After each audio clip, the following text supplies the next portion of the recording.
Because I had a situation where I had a woman, we were fuck buddies. And this was a chick who would, when she did come over, you know what I'm saying, for sex, she would do extra shit. You know what I'm saying? She would even bring me shit. She was the type of woman that would be willing to cook me a meal and take me out on her dime and all that other shit.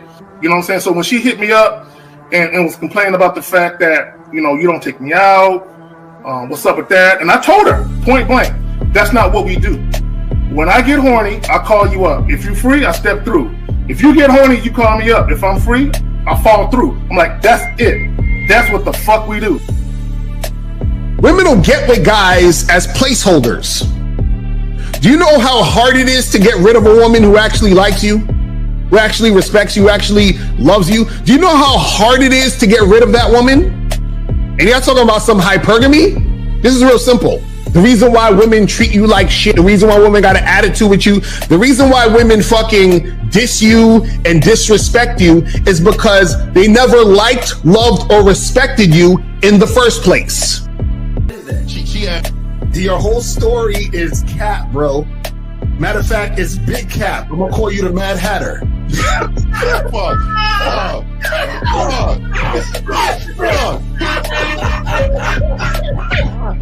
Fuck! I don't know why it would happen to me to lie. You guys didn't even know me. Why would I lie to you? Let's just say you did. You act like you've never had sex a day in your life, bro. What it is you're lying to yourself. You're lying to yourself. That's why you can't make any progress, bro. All the sex that you got, I'm pretty sure it's handed to you. When a woman meets a man that's valuable and knows who the fuck he is, she knows that she can never overpower a nigga with game or a real dude or a man of value and not even to say a man of value, because that sounds too much like what other niggas be saying. What I really mean is a man that knows his value. When a woman is dealing with a man that knows his value, she knows that she cannot overpower him. So she ends up saying to herself, well, if I can't beat him, I gotta join him. But when a woman is in a room full of dudes that know they value, she knows that she has to submit. And if she don't submit, she got to get the fuck up out of the room. No matter what level she brings it to, how loud she get, disrespectful or talks fast, you have to keep your cool. You have to keep it on your energy level. So if you want her to be submissive, you want her to be calmed down, you want her to bring it down a notch, you won't yell louder than her. Talk to her like this. Yo, I don't do that. I don't know if you talk to people like that, but that's not how you're going to talk to me. That's not what I do. Now, if you want to continue to do that, I will show you exactly where the door is. I will escort you out, tell you have a nice trip, and send your ass right to the gulag. You'll be gone. I don't tolerate that from people in my life. For all you surface dwellers out there and shit, how does it feel following all these motherfuckers on the other side of the streets talking about don't do shit? Well, if you ain't gonna do shit, then why don't you do man shit? Don't run away from fear. Don't dwell in the past. Don't give away your power. Don't feel sorry for yourselves. Don't make the same mistakes over and over again. Don't worry about what people think about you. Why don't you do some man don'ts if you're gonna do a don't anyway? Grass eating lion. It's sad to see so many men suffer from bitch assness, and the women know there's such at an advantage with weak men. They try to shut me up. This is the part of being a man, is standing on your squares, understanding that nobody's going to move me. I move mountains. Nobody's going to move me off my square. They need to respect your word. There needs to be a shift in behavior when you get home. They need to understand what the deal is when you're around them. There's no such thing as compromise with men. Compromise. You should be fucking at the truck stop. All day. These conversations are obviously too in depth. They're too in depth with these bitches, man. What are we talking about? You're a truck driver, bitch. I come in every state and I fuck hoes. That's what I do. And you gonna be one of them, or I'm gonna find one that will. And the thing is, if she got an issue with you not having a place to stay, that means she ain't really feeling you. Respect to Scary Perry for the $5 super chat. He says, "Salute to the Real Game No Theory panel, best show on Sunday." I don't know what leaving pussy on the table means, because pussy's not valuable enough to be left on the table in the first place, in my opinion. Exactly. I'm gonna have Christmas lights back there, and I'm fucking bitches under the light. The following program is rated MAN. It contains assertive men who are kings of their castles, men who don't make excuses or blame women for everything that's going wrong in their lives, men who don't make the game about women, instead they make the game about the man. So, if you're into theory or use soft, weak-ass words like hypergamy, red pill, no fap, be on your purpose, high-value man, or money, clothes, and status, buddy, you're in the wrong place, and you need to go 2 doors down where the male cuddle parties and circle jerks are going on. This is a man's space. Since the fall of the PUA community back in 2007, most PUAs ran underground because they had nothing to offer.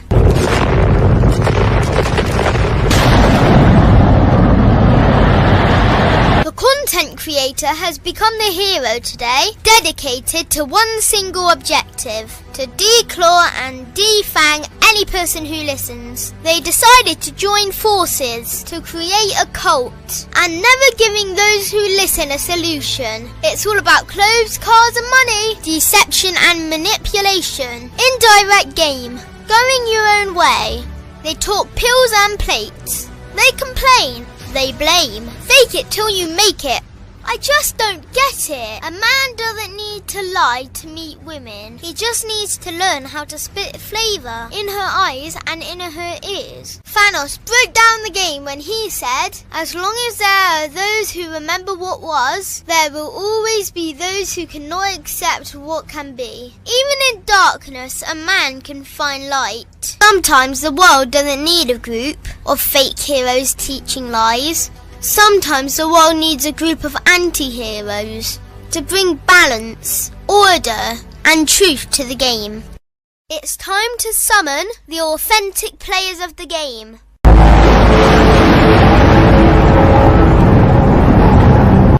It's time to summon the authentic players of the game. The authentic players of the game. Let it be no confusion. This here is a movement, leveling up, real talk, ain't no illusion. Helping all the men see the light, that's right. Only bringing the truth, you can't deny, that's the vibe. We gon' bring you the insight, bring you the game plan. Show them we real men, we ain't never breaking. You know what I'm talking about, I know that you hear me. Yeah, this is real game, no theory. Let's go, real game, no theory. Here to make it happen, teach men how to be men. Now it's time to put in action. Taekwondo and K-Zagging, we got Miles in the building, Mr. 1950 and Steve the Dean Williams, Mr. Lucario and the anti-villains. We gotta keep it real, this ain't about hurt feelings. Speak the truth, gotta say it loud so you hear me. Real game, no theory. They don't want you to be who you destined to be. Real men are necessary, not accepting defeat. Talking the man mindset, and this is the time now. We will never fold, never fall off or bow down. Time to make it happen. We ain't even stressing. So many don't take accountability for their actions. I gotta say it louder if you don't really hear me. Speaking the truth, this is real game, no theory. What is man? What's happening? We here. Wait a minute. Who is that guy? Who's that guy? right there. That guy right there. What right guy? Man, right. I snuck up in this bitch. Yeah. What up, man? It's good to see everybody, man. What's going on? Good to see you, brother. What is up? Likewise, the family is here, but you know what? Let's bring everybody in. Let's start. Hey, he is here in the building. Coach EO, talk to him. Tell him who you are. Yeah, man. Yeah, so Steve and I caught up last weekend or something like that. We caught up and he was like, "Hey, man, you should make an appearance on the show." I said it would be good to see the fellas. Speaking of which, I gotta get Lucario. Yes. K Zaggin. At 1950 a bottle of this right here. So Yeah. I want to give you guys. Miles has sniffed it. Steve the Dean has sniffed it. Yes. But I haven't given it to the other fellas. So if you don't mind, give me your info. I'll mail you guys a bottle. Oh, yeah, for sure. I still wear my shit. I still got some. I gotta get that Mr. Central back for you, man. And EO, I'll make sure to do a review on the channel. You know what I'm saying? I'm sold out right now, so I mean, you can do one if you want. It's up to you. It's just for your pleasure, man. You know, fuck the review. And again, guys, we know we ain't caking. Keeping it real, it's all good. We ain't caking, but again, happy belated birthday to EO. Had a birthday. He's 45 again. 45. Happy born day. I know Lucario was right behind me. I think Lucario was right there. So we officially old out here, man. We old. Yeah, I'm 46 in this motherfucker. 46. You old motherfuckers. All right, let's bring in the next one up. Zag, you in the building drinking your coffee, whatever. We talk to him, Zag. Hey, what's good, man? EO, man, it's good to see you back, fam. You look great, man. Look like you've been taking care of yourself like you always do. So shout out to you. Shout out to the brothers. Y'all could be anywhere else, but y'all fucking with us. Like, share, and subscribe. Let's get it. All right, let's bring in Miles in the building. All right, Miles, let's see. Miles, you in the building. There we go. He's got a little bit of thing in there, Miles. Go ahead, holler at him, Miles. Oh, Miles, where you at, Miles? He on location. Come on, I don't never tell him where I be, nigga. You feel me? I do see a headboard behind him, though. I see that. It do look a little cricket. Yeah, it look a little off center. Yeah. Like it's leaning to the left a little bit. You already know wherever I'm at, it's someplace nice. You feel me? You doing something. You doing something. But go ahead, Miles. Hey, Miles, you have your shea butters or anything? You got anything to show you? Nah, see, the shout out to EO, man, because he's a part of the inspiration for this too. You know what I'm saying? Yes, sir. If you go to Cunningham Elements, you know, the website is right there. Go to Cunningham Elements. You could get your masculine identity eau de parfum, and you go to masculine identity sport eau de parfum. And then, of course, you could pre-order your shea butter. You can get your soaps as well, your Cunningham soaps and your masculine identity soaps. You know, shout out to the panel, EO. Good to see you, man. And we always shout out EO. You know, value for value, dope ass life. Like, you know. All of us bring something to the game, and the respect is acknowledged. So appreciate you, man, and happy Memorial Day Memorial Day weekend to everybody. You know, respect to the fallen soldiers and the people that protect our freedom. And man, let's get it. Let's get this game. All right, guys. Yeah, hey guys, TD Williams. Hey guys, shout out to again EO for him, all the guys and fellas. We got a great show, guys. So make sure you ask a question. Go ahead, put a Q in there. We got you covered. Let me bring in the dog, Mr. Lucario. What up, man? What's going on, man? What's going on, people? Yes, here we go. Motherfuckers are stupid with that bullshit. I couldn't get the back turn, dog. But yo, shout out to EO for coming through again, man. It's been a minute, man. You know what I'm saying? So shout out to you being here, man. Shout out to everybody watching. You feel what I'm saying? So let's get to this game, man. Let's do it. All right, let's get it. Let's get to our dog, Mr. 1950, the Silverback. Hey, man, shout out to EO, man. Good to see you back, brother. You know, I know you outside active, man, making that mighty dollar, man. I always respect the EO about that, man. Let's talk about this money. You know what I mean? These bitches is not a subject. You know what I mean? Let's get this money, man. But shout out to you. Hey, and by the way, man, spend your money on the candles, man. We got the Silverback Seduction line. Hey, I will tell y'all, man, I smelt the new candles, man, and the production is finally being made, man. I had to slow it down a little bit, but look, I'm telling you right now, man, it's about to get you the bottom half like you wanted it, man. Go ahead and set it up, man. Get at your boy, man. Let's get this game going. All right. EO has to feel technical difficulties. He's back in a second. So, guys, let's go ahead and get into the show, guys. We are going to be talking about discover the game that you're good at with women. And the reason why I'm saying that is because, gentlemen, what you know about everybody on the panel is that we all have our different style of game. We all have game, but gentlemen, we all are different in what we talk about and how we express what we teach. Everything there, when it comes to the game, what people don't understand is that game isn't one size fit all. It's tailored to you. And when it comes to the game, gentlemen, everybody has their own style, their own rhythm, and their own effect that they have on themselves. And that's what we're going to be talking about today. And just because a man looks different from you doesn't mean it's not game. Game is not about copying. It's about connecting. And that's what we're going to be talking about today. with all you guys out there and bring EO in the building again. But yeah, that's what we're going to be talking about today. We're going to be talking about the connection, and we're going to be discussing each and every person, what makes their game different. And remember, guys, I've always said it's the number 4. Everybody, if the game is 4, everybody can be a 3 + 1 and 8 - 4. All these gentlemen on the panel have game, but they've learned it in their own way, in their own style. And we're saying to you guys out there, this is what can happen to you. So guys, the floor is yours. Lines are open, guys. If you want to call in, got a question, put a Q. And you know what? Let's start with EO first. Since he in the building, EO, talk about what you teach, because talk about what your game is about. And then we'll go around the room. EO, you got it first, my brother. So something came to my mind yesterday when I was thinking about this title, and I was thinking, like, if you follow basketball, and I'm a big Kobe Bryant fan. I'm a bigger Jordan fan because I grew up in that era. I'm a little biased, but Kobe Bryant did his thing, 5 rings and that sort of thing. But there's a reason why Kobe doesn't get in the conversation of the GOAT as much as LeBron and Jordan, and it's because there was already a Jordan. And when you watched Kobe, you felt like you were watching Jordan because that's who he was mimicking. That's who he was copying. And so that's cool and all. But, how you separate yourself as a man is you do your own thing. And it's good to be mentored and kind of impressionable and kind of have somebody who guides you, such as these coaches here, such as these gentlemen. They give you guys great information. But at some point, you got to figure out, like, hey, this is right for me. The data tells me so. My success tells me so. And even my failures tell me so. You can't just brag about what's so good about you. You got to also accept what's not so good about you, because the game is going to tell you what's dope about you, and the game is also going to tell you what's not dope about you. And I could even call myself out. I'm 5'7". Right? Hey, we both are. Calling that okay. 5'7" club, all right. Stand up, 5'7", baby. I would be lying to say that my height didn't play a role in some situations, maybe not going my way. What I did for that, though, what I did to combat, not getting, hitting the lottery when it comes to height, I guess, is I got a pretty dope face, though. I got a pretty dope face, though.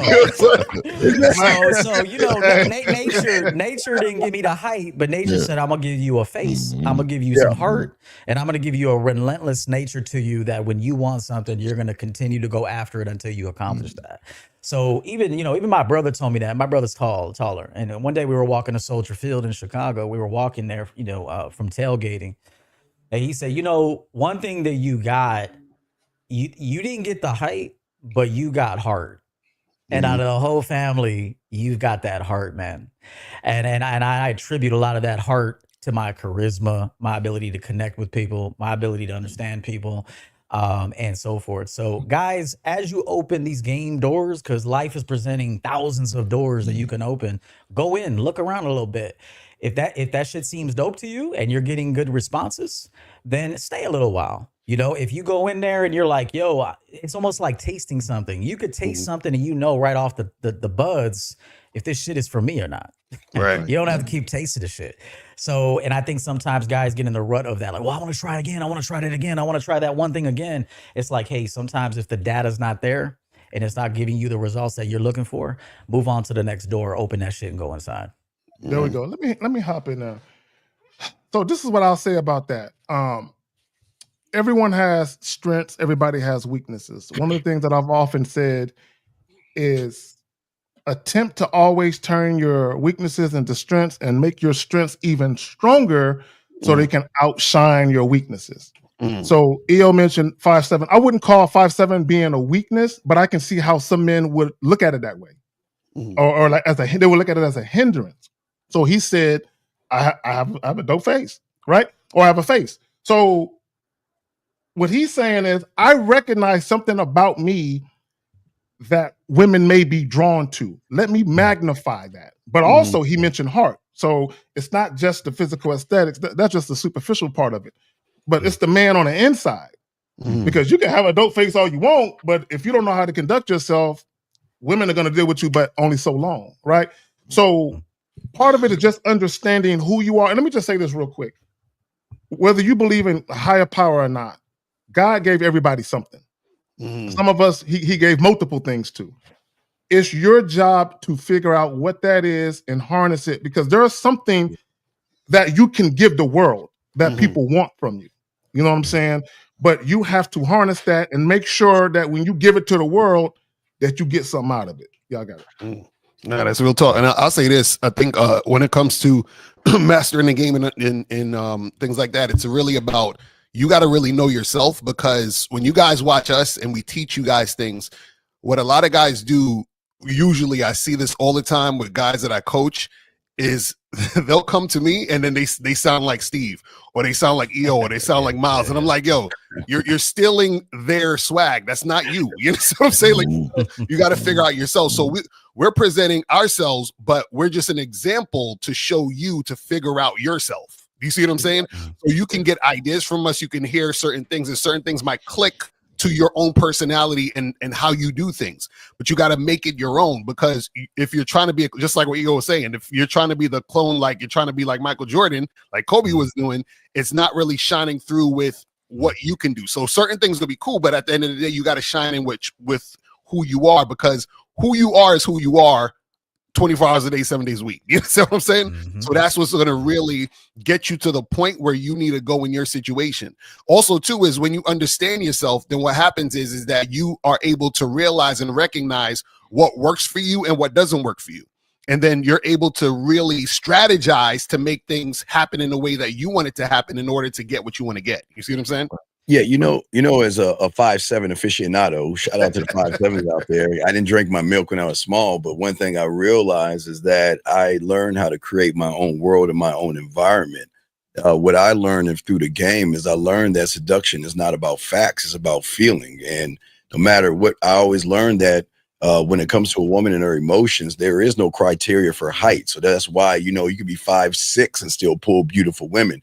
Emotions doesn't have a criteria for job, money, or status or anything. Like, again, it's a feeling. So once I realized that, you know what, I can lock into who I am, be proud of who I am, because gentlemen, all these men on this panel, the one thing they do is not only do they love themselves, they accept who they are. And they're like this: if you don't accept me, then that's not my problem. I don't have a problem with me, because again, this is why we teach y'all unconditional love. Because once you love yourself, remember, a woman can only love a man that loves himself. And these men have a standard to themselves. So it doesn't matter your height. Like I say, EO, it's a good thing that finally, because, you know, they've been fucking with me, EO, all these tall little bastards on this panel and stuff been shit me and shit. Yeah. You know, I brought up the height thing mainly for the audience too, because some of these dudes look like mongrels and shit. So, you know, I'm fucking around. But, you know, everybody's got a little something. A little something that maybe a user, because I always say the world is users. Use and be used. That's how the world goes around, you know, use and be used.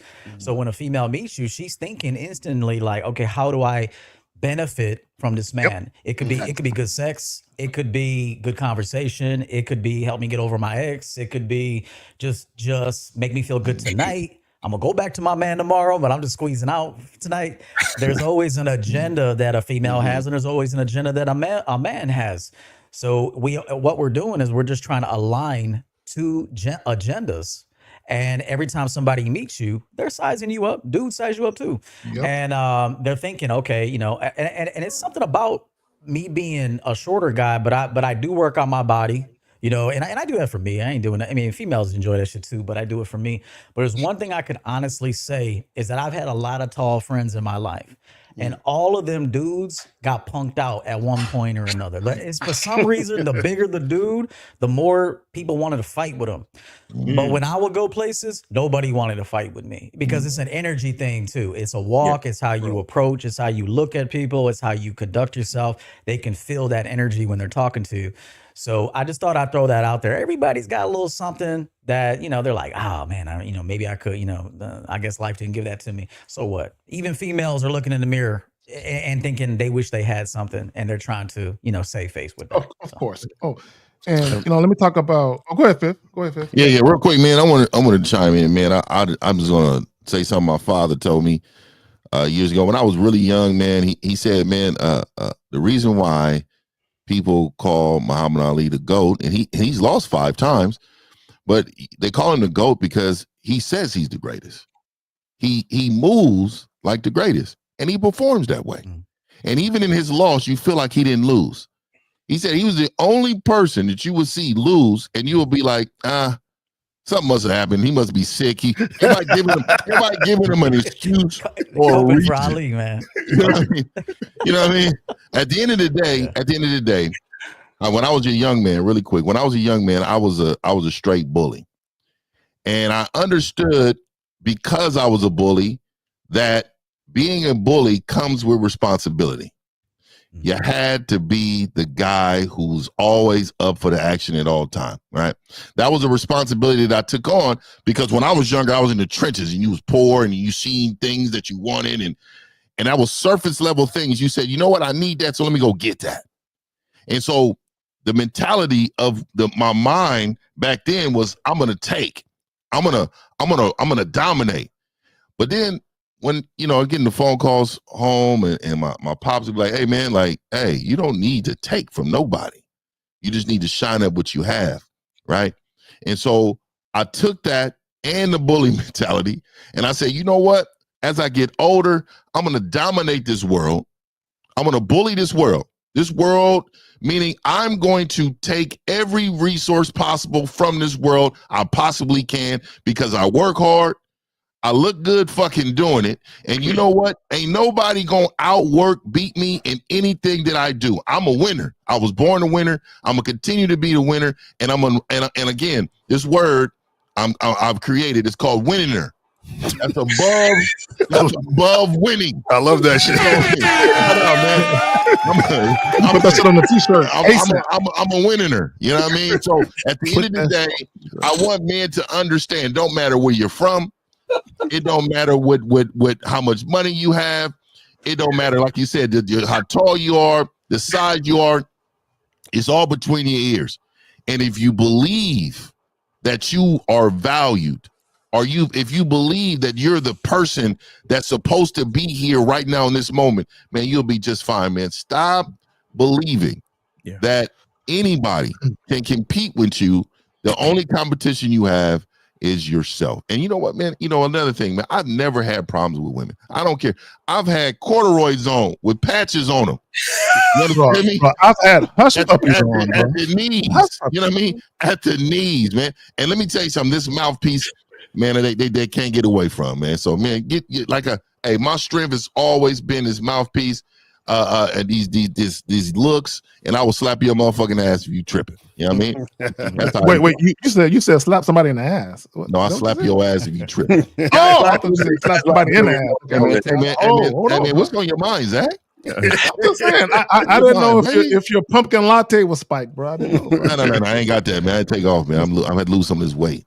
No, but let me say this about agendas and all that. And I said this yesterday on the Manhood is a Skill Set show, 11 a.m. Central Standard Time, 12 Eastern every Saturday. Myself, Miles, and Jay Roman. Women aren't going to deal with you if they can't benefit. Period.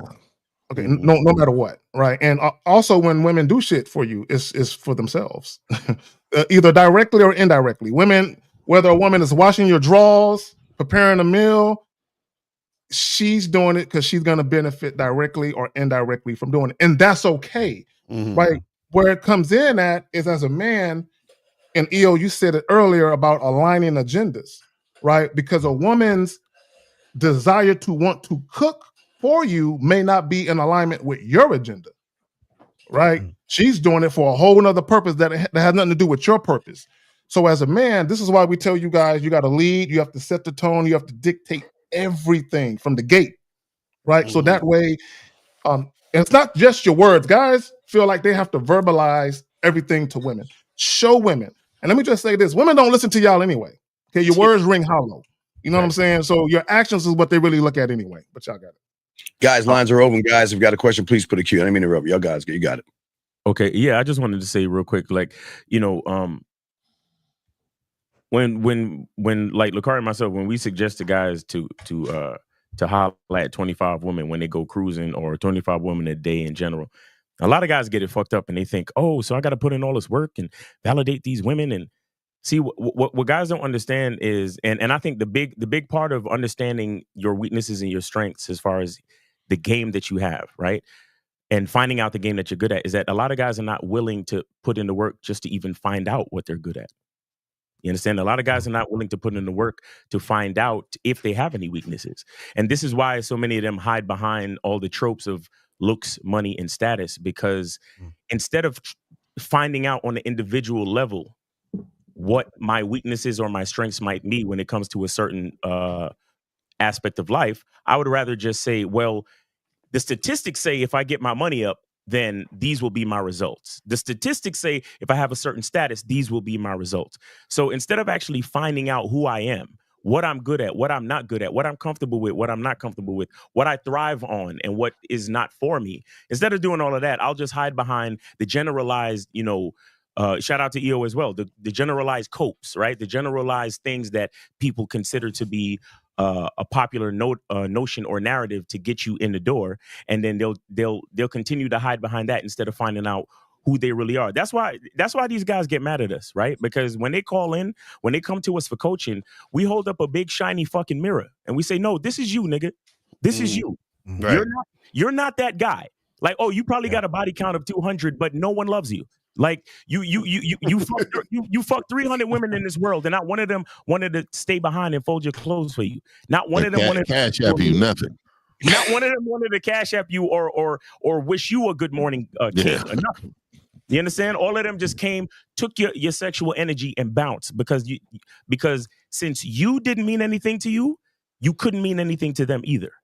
You understand? All right, you got a question, guys? You got a question? Please put a queue. Lines are open. You got 2 questions. Got this one. Then Casey, we got you up next. So, guys, y'all can go ahead and answer this. What part of the game is it when dudes with game indirectly or directly hate on other guys? Is this considered a flaw in their game, or is it natural of men to be competitive? So, yeah, I'll start with this one. This is disgusting, right? I don't like that. So what it is, I'm gonna keep it frank.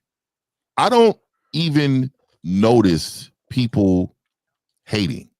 I really don't. Like when it comes to myself, I can view it from other people when I'm involved with conversations, because I'm good with hearing people's words or their motives. But what I would say to you is, I'm never ever focused on the outside hate. I don't even acknowledge it, because you got to remember, hate comes from a place of admiring. They have to admire something in order to hate it. Yep. You understand? This is a level that they want to be at. So let me try to bring him down or her down to this level. So I think you got to, it's and also men don't really compete with each other. They compete with themselves. Yeah. The competitive aspect is in sports, right? We're trying to conquer you in different ways. But to be honest with you, man, I think a lot of times y'all see things and you say indirectly, that's really weak. And first of all, if you're going to have problems with somebody, you want to directly do everything. I think indirectly is very vaginal. So y'all got it. Yeah, I just want to say real quick, again, for a lot of you guys out here, this is why I keep telling y'all, please stop using words that you know nothing about. That's like me using medical terms, and I'm not a doctor. So you have to understand that a great man named Miles Cunningham, or something. I don't remember that old motherfucker. I don't know, but he said that your language actually exposes you. And the thing is, man, you got to learn the game to understand the game. All the men on this panel do not talk like that. They don't use words like indirectly and things like that and worry about another man's game. So please don't use the word the wrong way. You got to be a student of the game to understand. But y'all got it, gentlemen. Another thing. Go ahead. I'll just say this. Some questions aren't even worth asking, man. Thanks. Like that's a question you don't even need to ask, really. It's like, why do you care about what another dude is thinking about you? What do you care? And why do you care about what another woman is thinking about you too? Now, I will say there is a time to analyze feedback, because sometimes somebody might say something about you is true as fuck, and you might be like, damn, I need to actually, I do need to address that shit. I've heard that like 5 times this month. So if there's like a consistency with people telling you the same thing, maybe you do need to evaluate it, because at the end of the day, you want to be valuable.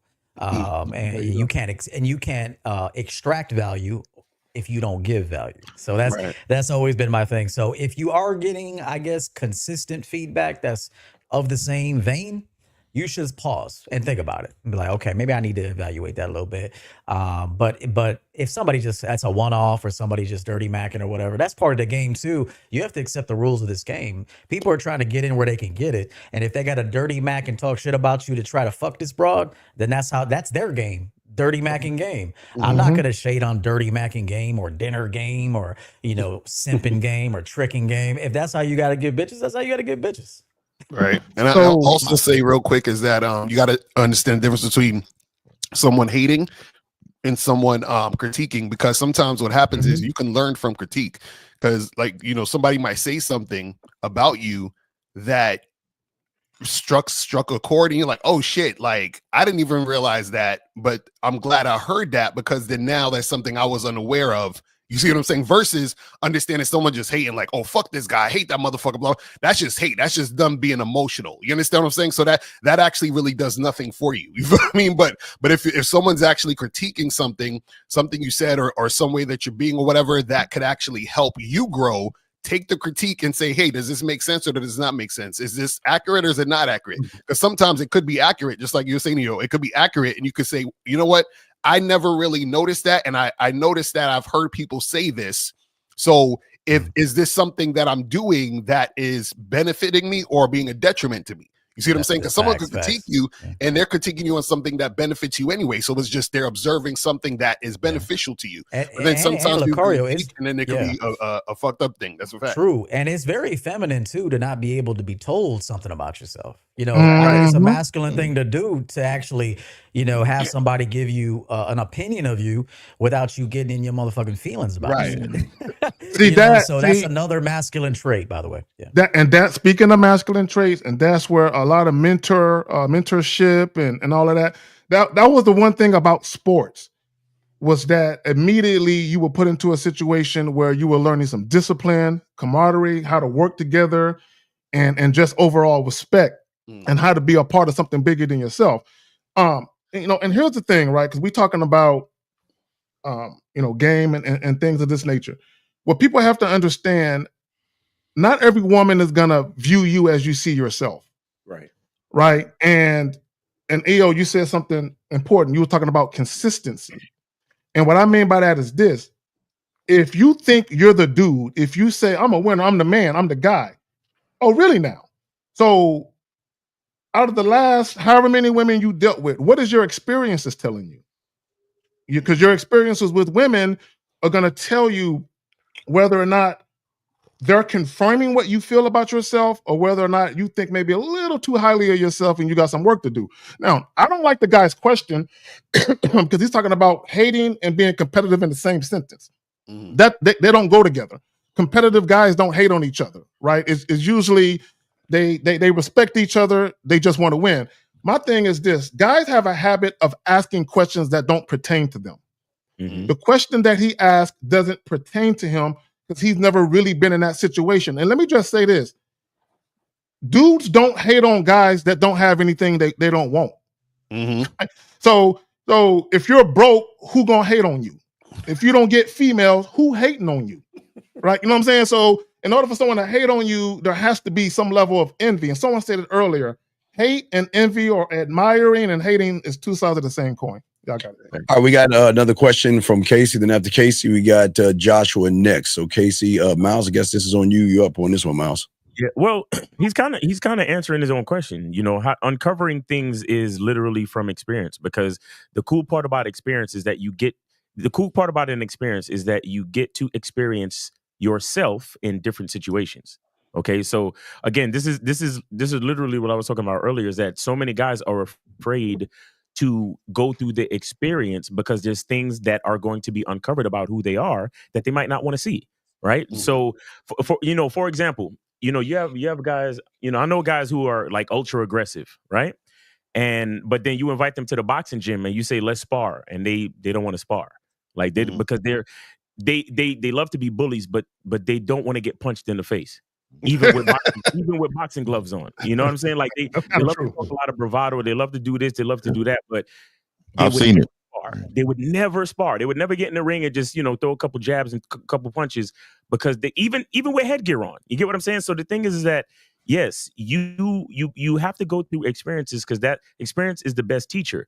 And again, it's not about it's less about the experience and more about how you respond to the experience, and then the levels that the experience teaches you to go to emotionally, spiritually, and otherwise. Like, where it's like, you know, if you go through some type of trauma, or back to my example, if you do get punched in the face during sparring, how are you going to act? Are you going to wild out, or are you going to learn how to control your aggression and continue to box like a civilized person? Or are you just going to get mad because you got punched in the face, and then the other niggas in the boxing gym going to have to, you know, step in because now you wilding out? You get what I'm saying? So experience is the real teacher. That's why even when we say, you know, you got to holler at women, you got to meet women in succession, it's not about the women. It's about how you respond to all the different experiences of going out to meet women. Because all y'all want rosters, but y'all afraid to talk to bitches. What you mean? How you gonna have a roster when you afraid to talk to bitches, bro? Like, how you gonna, you know what I'm saying? How you gonna do all this if you know, how you gonna have a job if you're afraid to go on a job interview? You see? So everything is about experience, and each experience will uncover something in you the more you go through it. This is why we tell you to get out there. All right. You know, speaking of cold approach, and Lucario can vouch for this.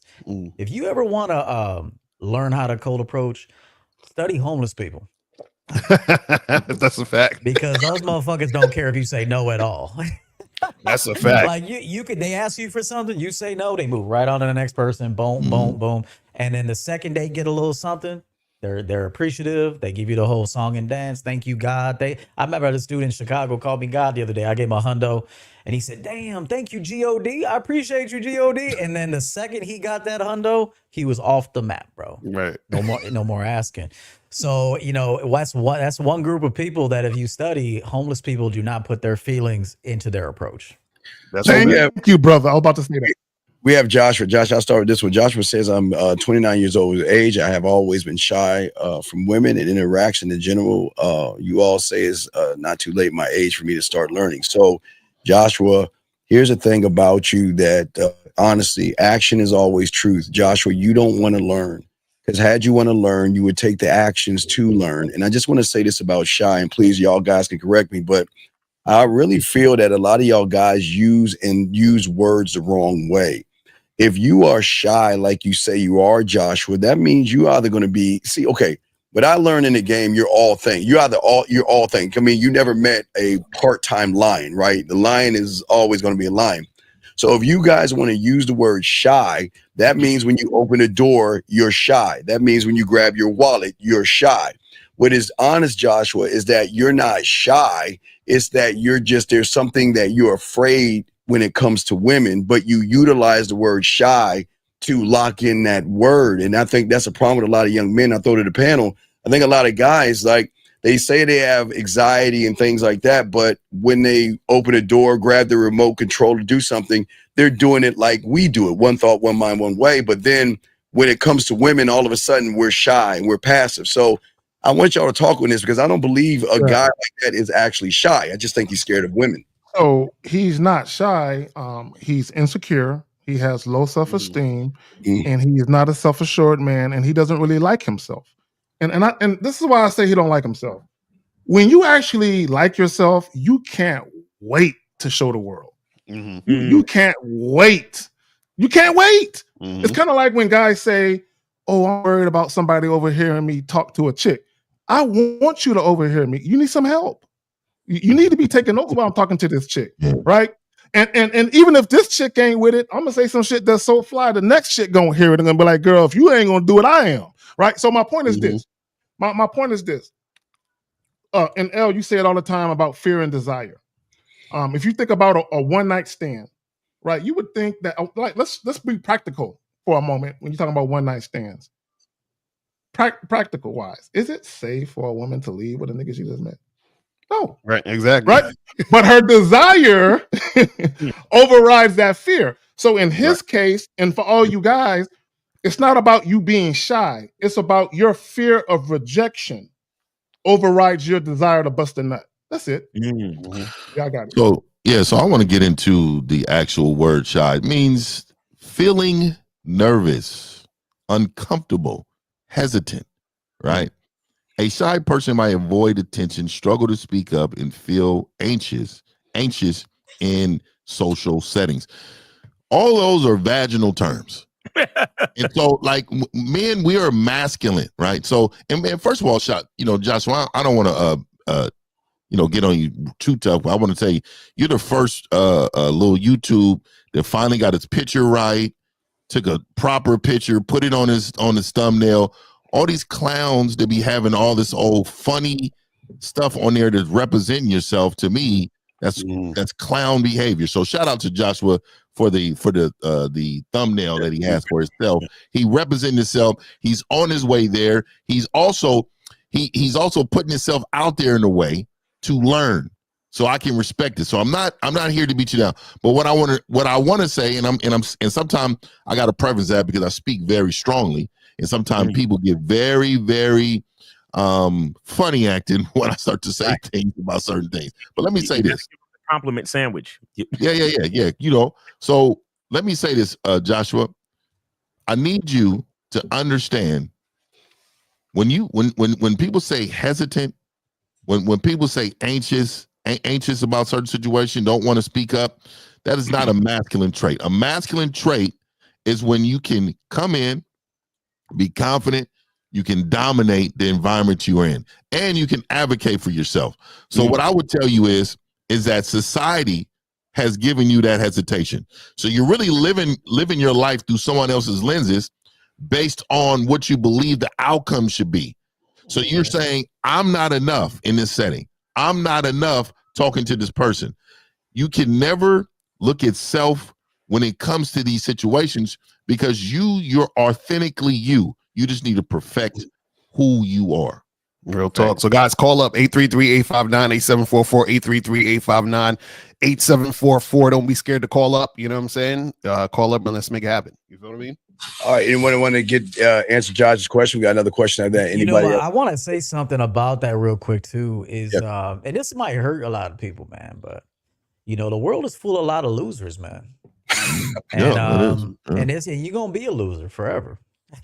Like I'm being serious, man. Like there's people that just they got to come back another lifetime or something and learn from this one and come back and reincarnate and come back 5 times and then they'll be champions. But it might be there's a lot of people. That's why there's the difference between people sometimes is drastic, man. I mean, you look at one dude talking, and you look at another dude talking, and you're like, he'll never reach that potential. Yeah. But he might have to run shy game. You know what I'm saying? Like I just want to say, like, some girls like that shit. They like a dude that doesn't speak up much, and he's kind of shy, but he can deliver when it's time. Like maybe that's one angle he can take. Like I'm trying to meet him where he's at right now because I can't really bring him up. He got to go through the rankings and shit. I can't put him in the ring with the champ yet, but he gotta, right now maybe start off on your dating app and say, hey, kind of shy at first, but I open up nicely. Looking for girls that like shy dudes. I'm laid back. Maybe instead of saying shy, say, hey, laid back kind of guy, but I open up when it's time. Things like that. Use your shyness right now and kind of be real with it. And then as people start to accept you where you're at, you'll start to grow. You'll notice you'll start to grow from there. My thing is you have to accept all of you. You have to accept your flaws because nobody's infallible. Okay? We're all imperfect. You have to accept everything about you, and the things that you don't like that you can change. There are some guys, and EO, you alluded to it earlier about guys being losers. And one of the things that I like to talk about is dealing with women strictly on your terms. There are those of us out here where the only way you're going to ever be able to get a woman is to deal with her on her terms. There are some of you where that's going to be your life. And yes, you're going to get some pussy here and there. You might get a relationship. Hell, you might get a kid or two in a marriage out of it. Dang. But a lot of your days is going to be unhappy. There's going to be a lot of compromising and sacrificing on your part. A lot of calling in to the show on your part. But that's when you have a loser mentality and you still want to deal with women, you just have to accept that if you have a loser's mentality, you're not going to get a winner's result. Yeah. Right. You know, and I remember Steve saying something back in the day that he was broke off by a chick when he was younger.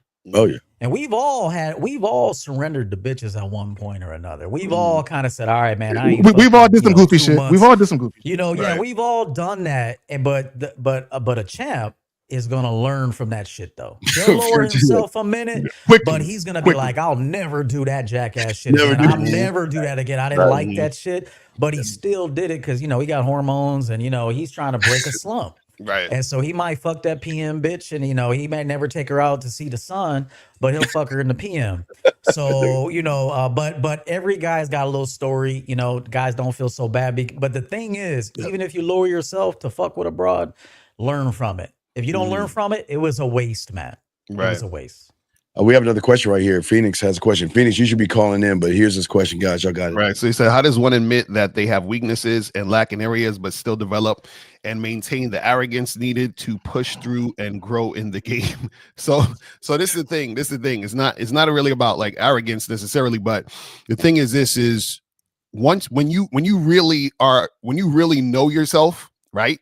Then you're able to see whatever you're weak at and what you're strong at. You understand? And also too, what you're weak at a lot of times, or, you know, weak, quote unquote, is based on your perception of what you think that is and what you're trying to you know, accomplish. So for example, I'll say with me personally, like, I know I'm super fucking impatient. You understand? And so sometimes that's a weakness for me. Like I'm probably the most impatient motherfucker you will ever meet in your life. So like that. If you're 1A, I'm 1B. I'm 1B. Exactly. Like I'm super impatient. Now, I would say in some situations that can be a weakness. You see what I'm saying? Because my impatience causes me to just sort of kick things to the curb just like that. You understand what I'm saying? But on the flip side, there's certain strengths to that too. You see what I'm saying? But the thing is that I know that my impatience causes this to happen or causes that to happen. And that's the thing where you need to understand when it comes to the game. You have to understand yourself enough to know that the reason why certain things are happening is because you are doing this or doing that. So this is why a lot of guys who don't understand the game, they'll point at a woman and blame her. Right. But really, it's about what you're doing. But you have to be aware of what you're doing to understand the results you're getting. You see what I'm saying? And then based on that, you say, this is my strength and this is my weakness. You see what I mean? When you think about weakness, my weakness is I get bored with women. I would that be my weakness. I really get bored with women. That too. But I was the only one. Yeah, I know. Yeah, Phoenix. I want you to understand something and not understand it, overstand it. What you're talking about, see, you're talking about arrogance, like wearing a coat, a hat, or a t-shirt. You're trying to act like you have something. The men on this panel are arrogant without trying to be arrogant because, okay, all these men are always going to get labeled. See, it's the label that women see these men as. So all these men are going to be called cocky, arrogant, conceited, narcissistic, an asshole, a jerk. Who do you think you are? But you, Phoenix, you're trying to be liked by women. You're going for you're sweet, kind, thoughtful, caring, and understanding by trying to pretend to be something.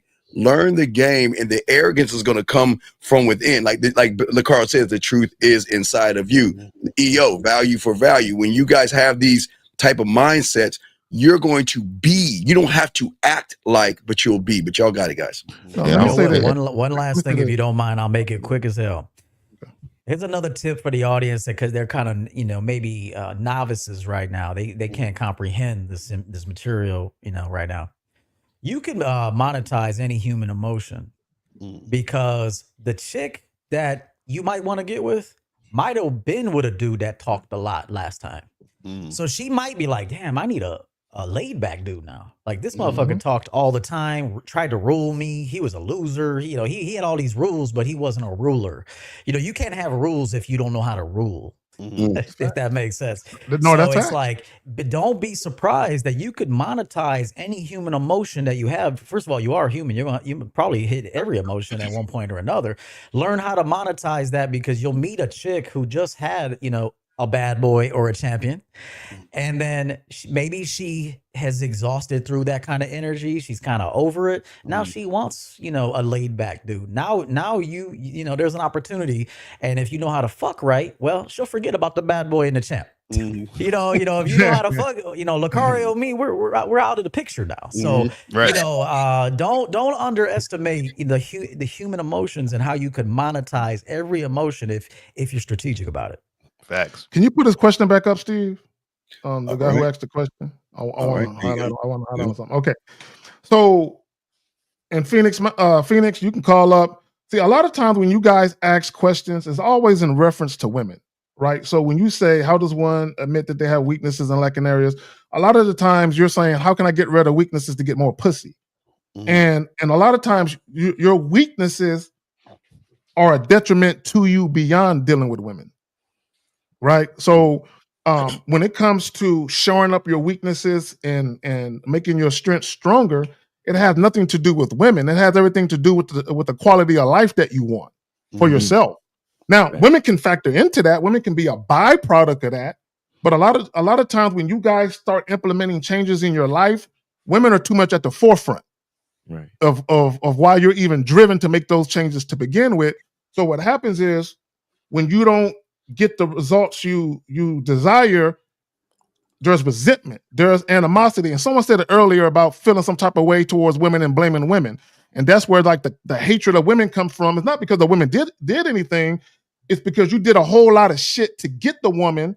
You were too emotionally, financially, mentally invested, and it didn't work out to your favor. So now you're left holding the bag, pointing the finger, right? But if you put that mirror up, right, you'll be pointing back at yourself. And let me just say this about game and the game.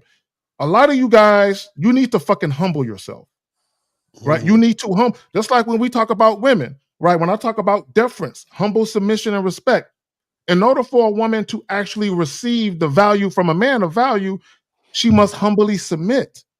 But as a man, you must submit to something greater than yourself. It could be your purpose. It could be your vision. It could be a higher power. It could be something. Y'all got it. Really quick. I want to say this too. I need a lot of you men to understand that rosters are not for 95% of you.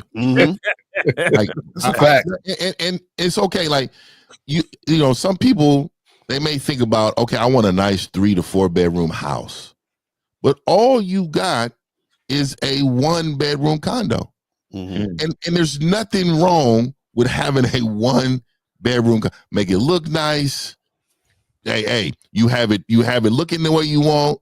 You got when you everything is in its right place. You know what I mean? You all, I think your eyes is too big for your brain sometimes, right?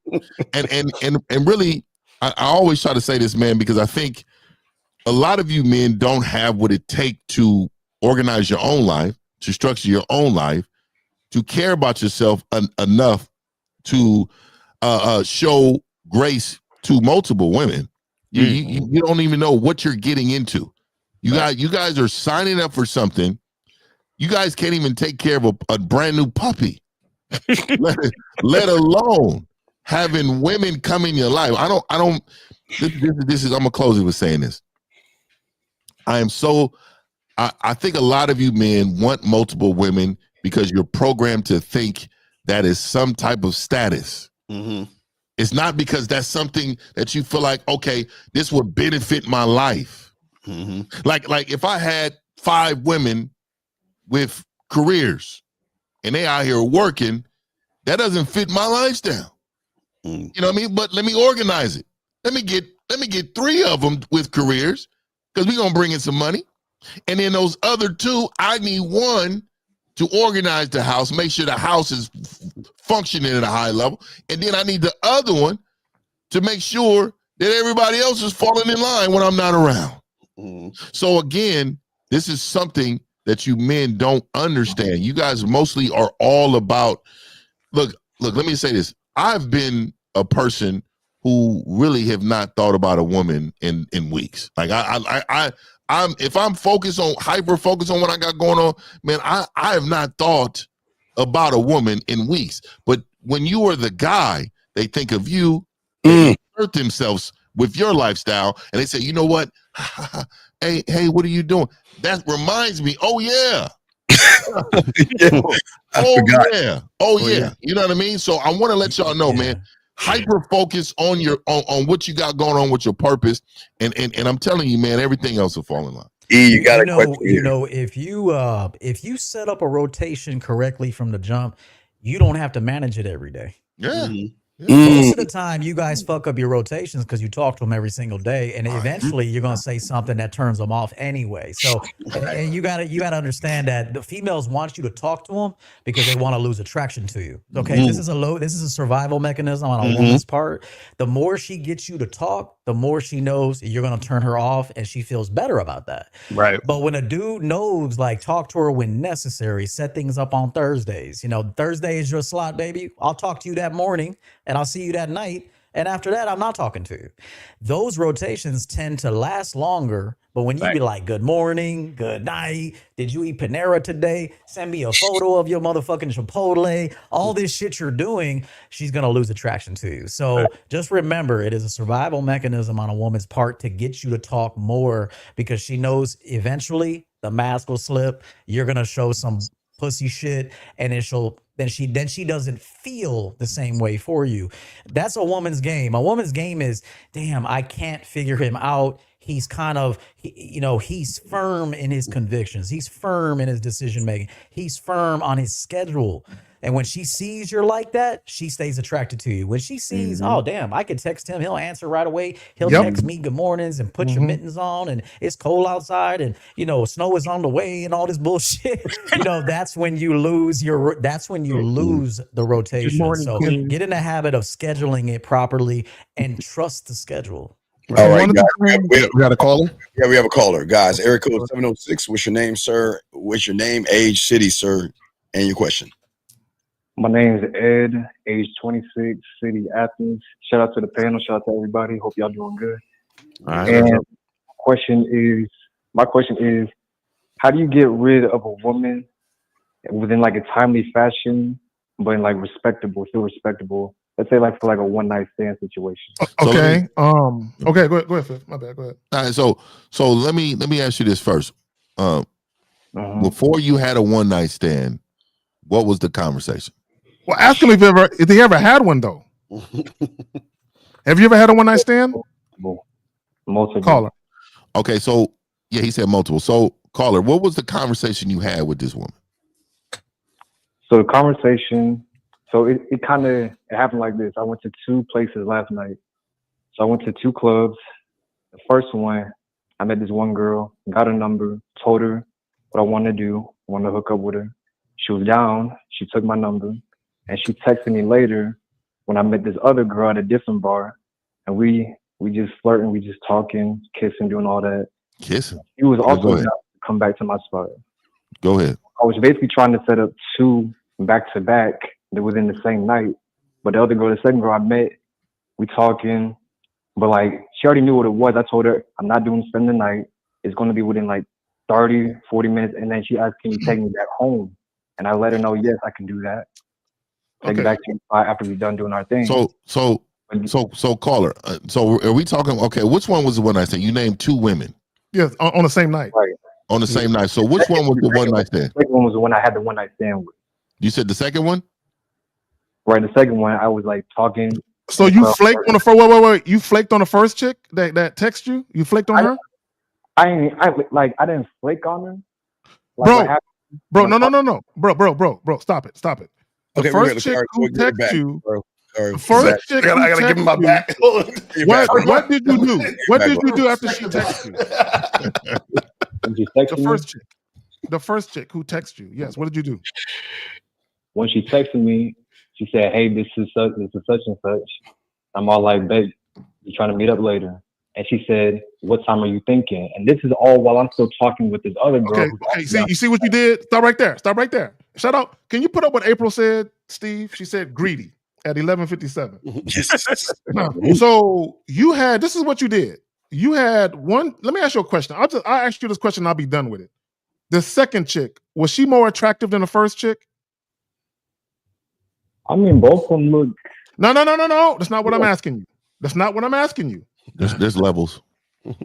The second, who did you want to fuck the most? Caller, who did you want to fuck the most? The first one or the second one? I know the second one was sexy. She had and that's why you did. See, and that's why you can't have a rotation. Y'all got it. Well, let me get back. Let me get back to the point. So, where is the conversation prior to about what's about to happen? The plan. Because where's the plan at? Because I'm listening, but I don't hear you say, "Hey, look here, I'm gonna knock this down," and that's what it is. You know what I mean? I'm not looking for nothing. I'm not none of that. Where's that at? Well, you're shy, right? You're shy. Well, I'm trying to remember what I said when I was talking with. So this is disturbing for me, right? You're calling in to say, how do you get rid of a woman? First of all, when did this one night stand happen? Did it happen yesterday? I think he's lying. I'm talking about just this past night. Oh, okay. So how do you know you wasn't the one night stand? Because she wanted to stay for the night, even though I already told her. That doesn't mean anything. Wait. What do you mean by? Well, hold on. What do you mean by you trying to get rid of her? What is she still at your house? What's going on? Not like just get. I'm not talking about like. Okay, it was probably a hyperbole when I said get rid of her. I meant just let her. I'm talking about get her out of what? Within like a. Within. Okay, I know what he's asking. I think I know what he's asking. Caller, I'm gonna clean it up. I think I know what he's asking. Caller, I'm gonna say something. Tell me if I'm right or wrong, and then I'll be quiet. You want to know, in a situation like that where I have two chicks that want to fuck, how do I get rid of the first chick so the second chick can come over? Is that what you're asking? Exactly. All right, L, you got it. Oh my goodness. So caller, when you finish smashing, why didn't you just walk her outside, escort her out, tell her, hey, had a good time, I'll see you later? Like, why don't you just tell her to leave? What's the issue? Because I was her ride. The agreement was I take her back home after. So why didn't you take her home? When I was trying to take her home, this is the thing. She basically was dragging her feet. She was dragging her feet. She basically was trying to get in from her head, do everything in her power to stay longer and drag her feet. And this is where I was trying to be respectable, saying, you need to go. We got to leave. I said 2:30. Turn to okay, caller. This is where you fucked up. I'm gonna tell you where you fucked up. Okay, so the first chick, when she texts you, were you already talking to the second? Yes, I was talking with her. We were still in the bar talking, like flirting, getting ready to leave, and I just seen the text when we were walking out. Okay, then she texted you while you were talking to the call. I need you to. I want to make sure I got it right before I say what I'm about to tell you. So while you were talking to the second one is when you got the text from the first one asking about the time, right? Right. Okay, what you could have did, you could have texted her real quick.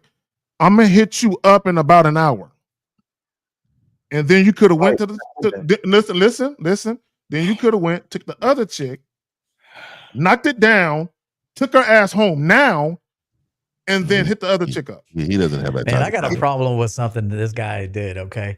Why you taking chicks home, bro? There's an Uber, man. Uber that bitch home. There you go. Yeah, for real. Like, I don't understand why girls get in your cars, man. Like, the girls don't ever get in my cars, man.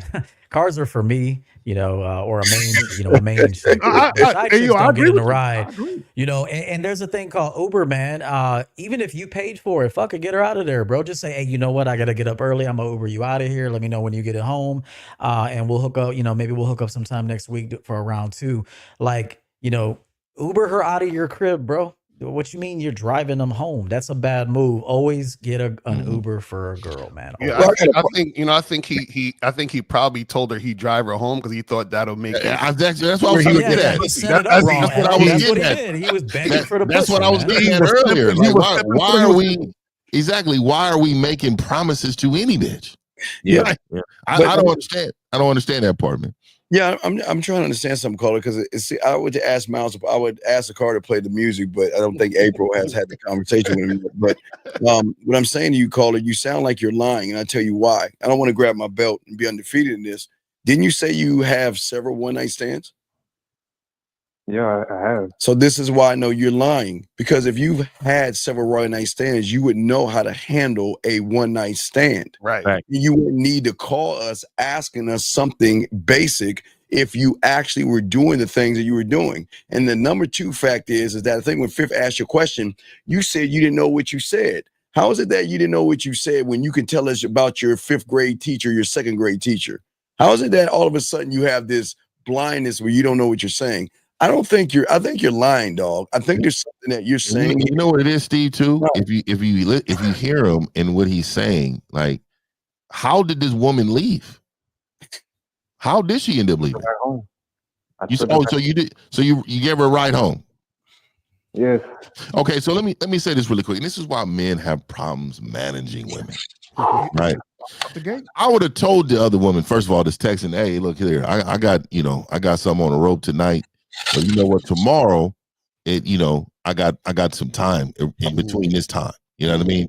You need to remind that woman also that, look, hey, I'm not canceling because I should get up early. I'm canceling because I got something here with me. And you need to understand my value is to a lot of women, not just you. That's one. For the second part is that I find it strange. And this is just what I've been thinking about this whole situation. I find it strange that you men are kissing women when you first meet them. And let me just tell you why. I'm gonna keep it, dog. I've always been saying this. That's true. I was really young and I found out just kissing a woman can get you herpes. Did you know that, caller? Did you know that you can get herpes from kissing a woman for the first time? Did you know that? But then y'all put a condom on. Like it's crazy to me. I'm the opposite. I'll be kissing these bitches. It's the nigga that eat pussy on the first night. Y'all motherfuckers is risking your whole life. I'm telling you, your throat gonna close up one day. Y'all here, I'm telling you. And I'm only telling y'all this, man, because I've watched so many women in my life, and some of these women are nasty, dog. I'm just saying, for high level of them. And it concerns me, caller, that you are so loose with these women, making them promises, having intimacy, raw tongue in mouth. Is there a condom? Yeah, let me say this real quick. This is what Fifth is saying, young man. Fifth is saying that you don't have any game and you're kissing a raggedy bottom of the barrel, low hanging piece of fruit, ain't shit, bitch. So what he's saying is that's why he's telling you got to be careful with who you kiss, because you don't have game. And if you're kissing a woman that is talking to you and you don't have any game, what else is she doing? Because you definitely don't have any game. And if you're kissing on a woman, then that means who else is she kissing on before you and after you, young man? Let me ask the caller a question. So how old are you again, my brother? How old are you? 26. 26. You have your own place and all of that? Yeah, I got my own spot. Okay. The woman, the first chick, did she have her own car and all of that? Yeah. Okay, that's he fucked up. I'm about to get on him. Yeah, that made the decision for me. Yeah, that made the decision. So, caller, the reason why I asked you the question, right? Because I'm trying to get you to another level of the game when it comes to setting up a roster. You're a 26-year-old man. You're still relatively young, right? But you have your own spot in your own car. So that means there should be a standard to the type of women that you allow in your life, right? So what that means is you need to stop dealing with broke bitches, right? A chick who don't have a car, unless she lives in a place like Chicago or New York or some place where they catch the L or the train and she actually makes good money, there's no reason for a chick your age not to have a whip. You know what I'm saying? And also, if she don't got her own spot, that's another red flag. She ain't got her own spot and she look from rides for you. Not only that, you driving her back and forth like her personal driving Miss Daisy chauffeur, what it shows her is the lengths you'll go to get some pussy. True. Hey, K Zaggin, man, she got a car, bro. She just don't have a car with him. You know it's funny. I wanted to ask the caller. I wanted to know what was the reason why you offered to drive her home. Yeah, I tell you, that's what I said earlier. L. I mean, it just we was in the club talking about, okay, this could happen. Go back to my spot, this and the third. And she's all like, well, can you give me right back? So she's the one who suggested you give it, and you agreed. It was negotiation, Right. dog. Okay, see that's where okay, now I'm seeing what's going on here.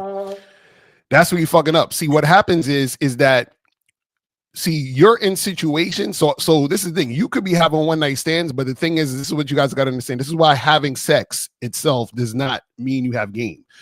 What you're doing is that you're in a situation where you negotiated with the woman because you thought she was sexy and hot and you wanted to have sex with her. So you said, you know what? She's the one who brought up, oh, well, can you take me home? And you was like, all right, fuck it. Yeah, I'll agree to that because you wanted the sex so bad.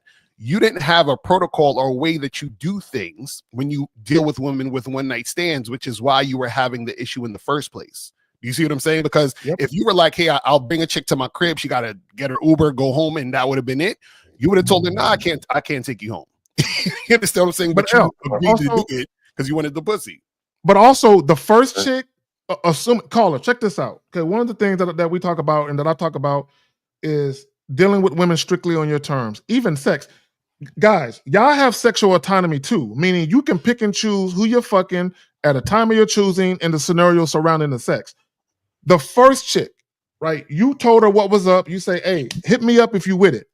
So you gave her instructions that she promptly followed. What L and what Fifth is saying is you literally negotiated sex with the other chick. So the first chick, that was the better option. The second chick was not. Just guys, I need you to really understand this. Not all pussy is good pussy. Just because you can fuck don't mean you should. Y'all got it. Thank you. I got a question. It's something about. Go ahead, Mom. Real quick. How long did you cuddle after y'all finished fucking? Bro, I will not do no cuddling, bro. Trust me. Come on, dog. I found it kind of. Bro, listen. The thing is that how was she dragging her feet to leave your crib? Right. Like, what would you? Bro, she would basically spend. You was cuddling figuratively or literally something. Be asking, oh, do I gotta leave? Why is she like? Why do you have to? Oh, okay. Is there a reason why you don't let anyone spend the night? No, you see, and then she was trying to caller. You're having like, for example, you see the way I just cut you off just now while you was talking bullshit. That's what you could do. That's what you could do. You can literally just start escorting her out of the house, bro. Why are you having a conversation with her? Let her know. Miles, Let me ask you a question. I mean, at the same time, it's a new chick. I'm saying it's a new chick. You don't want to just. Wait. Hold on. What are you talking about? You said it's a new chick. So what happened? What's the issue? No, I'm saying like you don't want to be like so aggressive to her. Like, why are you aggressive? Get out my house, bitch. Like, no, we're not talking about get out the house, bitch. What we're saying, and notice, caller, this is the problem. Check this out. Notice the woman you had to negotiate with at the beginning, you had to negotiate with at the end. You see how that works? Still negotiating. Well, and I also want to how you finish. And I also want to say too, if you're valuable as a man, then she's going to value you with your words. So for you saying, "Hey, it's time to go," she wants to have another opportunity with you, so she's going to value that, and if she's going to go, she doesn't value like you think you do, bro. You know, and dudes that fuck, I'll say this one last thing. Dudes that actually fuck, the bitch gets up and leaves afterwards. Right. Because usually he gave her them nuts she was looking for anyway, because he fucks, so he knows how to fuck. And usually when you give a woman that feeling when she fucks, I promise you, she'll get her pants on, she'll leave, she'll say, hey, this was fun. I'll hit, that's what you give off, cuddle boy energy, which is why she wanted to linger around. That's also, she changed her script with you, actually. She gave you the pick me up, bring me home, take me to Steak and Shake afterwards and all this shit. She gave you the script based on how you came at her. But if I came at her, she would have came at me a completely different way. And I promise you, when you fuck women right, they leave right afterwards. Right.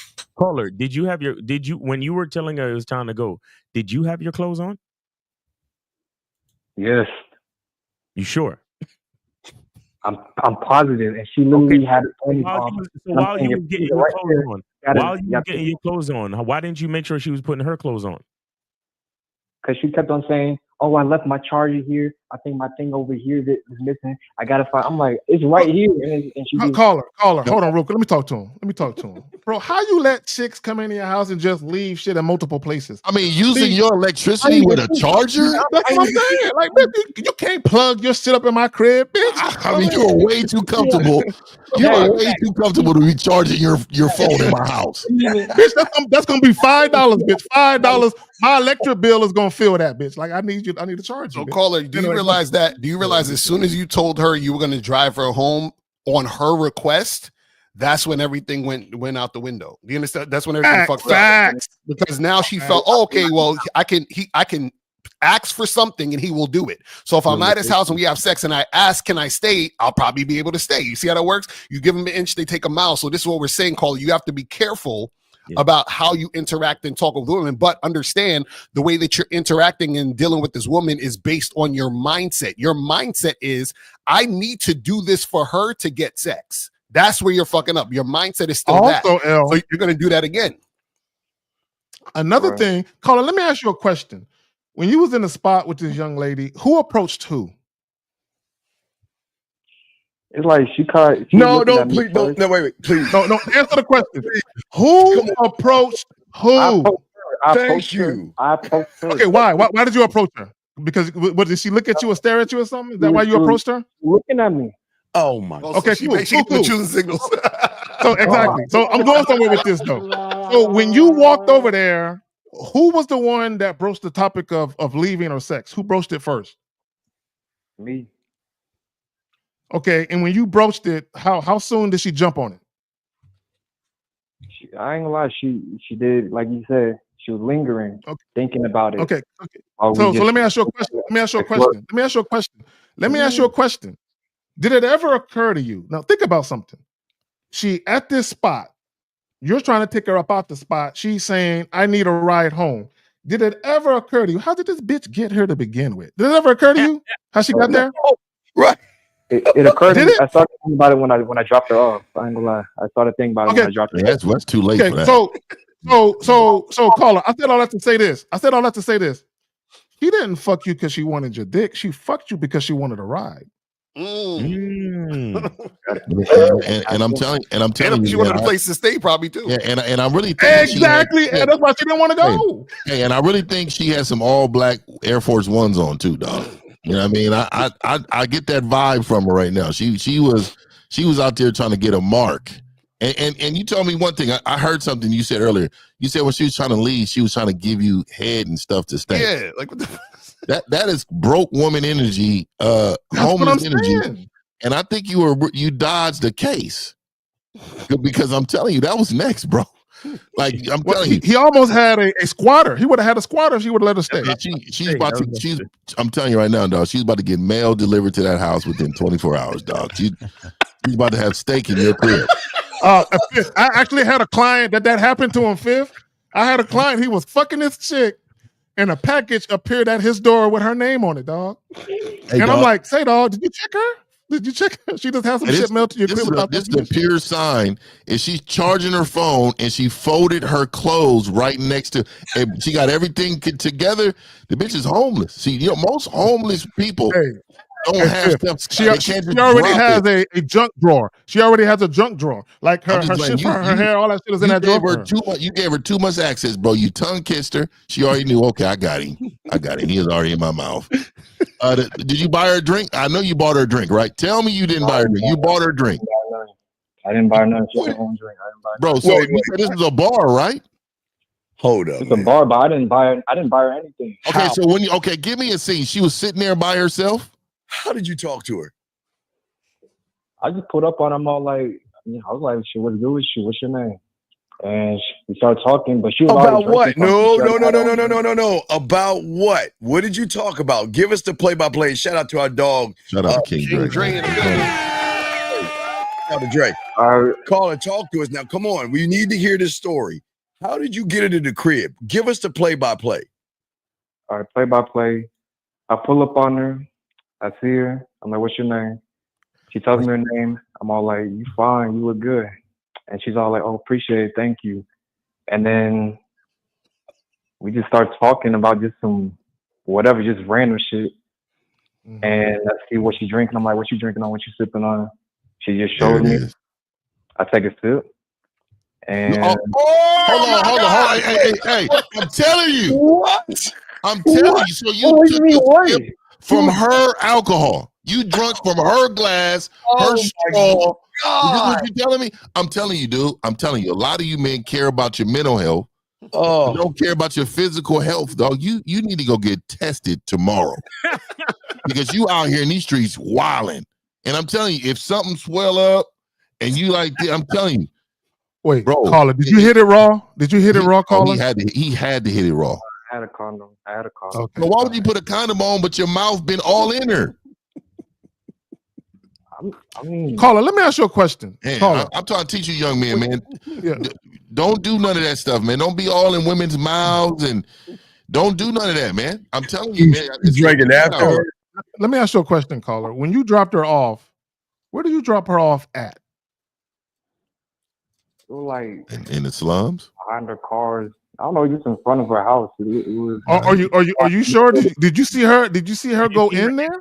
Yeah. Did you see her enter the building? I'm never making sure they get in the house. That's not my responsibility. No, I'm driving right off. It's not that. I'm curious. Yeah. So you Hell dropped her no. off at some building somewhere. Did you see her go inside? No, it was raining. I just left. It was raining. So you dropped her off somewhere and she was just standing outside in the rain watching you drive off? Is that what you're He telling gave me? her a romantic drive back home. Like the Notebook. In the rain. Yeah, it was like, I just dropped her. Was it a well-to-do area or was it like the slums and shit? It was definitely slum, dog. It wasn't no well to do. I'm gonna be honest. You see what I'm saying? You see what I'm saying? Y'all dealing with these broke chicks. He's lucky. It could have been a I setup. see. The car dropped But her K off. Zach and she was bad though, so it's okay. She was I'm gonna tell you right now, I've never seen a bad bitch in the hood, dog. I'm gonna keep it 100. I don't think that goes together. Now they may be smashable, but they not bad. You know, bad to me means, hey, they got some money behind them, right? They got things that things I could come over to your crib and be, I'm putting your couch. I'm in your couch like this, putting my imprint in this thing. Like you don't even. First of all, did she call you? Did she text you this morning? Yeah, she didn't text me. She was all like, "You're probably not going to text me. Got it, this and the third." And I'm she probably at the homeless shelter. She texted you that this morning? No, he said that. She said that to him. She was saying that on the car ride back. Yep. You probably not going to text me this, that, and the third. And what did you say? Hold on. What did you say? I really enjoy. What did you say when you said that? I'm gonna text you, shorty. Wait, when she said it, I was like, I said, go ahead and take my number. And then Oh my God, you gave her your number when you just wanted this to be one knockdown? man, she was over here like belly aching and all this. I'm like, man, I don't care what belly aching. Wow, Man, this belly is aching. ridiculous, man. Like I don't understand. Y'all Where be is the having masculinity? arguments with chicks you just met? Y'all be going back and forth? it wasn't no argument. She was just like, I don't know, keep on saying this. I know I don't want to encroach on your boundaries. I know you don't want me to. But I'm saying, Carl, let me ask you a question. This car ride from your place to the homeless shelter behind the shack that you took her to. Oh my God. How long was that car ride? It was like 15, damn near 20 minutes. She connected to his Wi-Fi at the house. That's what I'm saying. He gave her the password to his Wi-Fi at the house. Did she take a shower? Did she ask to take a shower at your spot? Ain't no shower, ain't none of that. I'm surprised she ain't asked for like a brown bag. Hey man, we did what we could for you, man. But I would suggest in the long term, man, that you really get some discipline to yourself. I don't think you're very disciplined in what you got going on, man. I would say to the caller, this is what I'm noticing. This is what your main issue is. Your main issue is you move based on what you think is best for the woman. Yeah. Yeah. Do you understand what I'm saying? He's and now, super worried about what he thinks. right. Yeah. So now what we're saying is we're not saying to be an asshole to women. What we're saying is that you have to figure out what you want and then have a woman follow that. Because I kept hearing, oh, well, you know, she's like, well, you're going to drive me home. And then you're like, okay, I'll drive you home. And then she's at your crib and you're like, well, I don't want to like rush her out my crib, even though I want her out my crib. You see what I'm saying? And then she's like, are you going to call me later? And you're like, okay, well, she wants me to call her. So you see what I'm saying? You keep acquiescing to the woman. Does that make sense, caller? Yeah, it makes sense. It makes right. sense. So you gotta stop doing that shit, man. You gotta focus on what you want and deal with women who follow your lead and who's going in the direction you want to go in. Yeah. And one thing I'll give the caller a little piece of advice on the way out. That was good advice by Lucario too. Is when you talk to women, you got to acknowledge what they say, but you have to redirect from there. Mm-hmm. So they're gonna say stuff, but then you redirect. So if she said, "Hey, I'm gonna need a ride home," say, "Don't worry, I got you a ride home. I'll get you an Uber. Don't worry about that." Mm-hmm. So it's you acknowledge it because it's courteous to acknowledge what a female is saying, right? Mm-hmm. Otherwise, just go, fuck some autistic bitch or something. But you got to be courteous to females. And so if she says something to you, acknowledge it.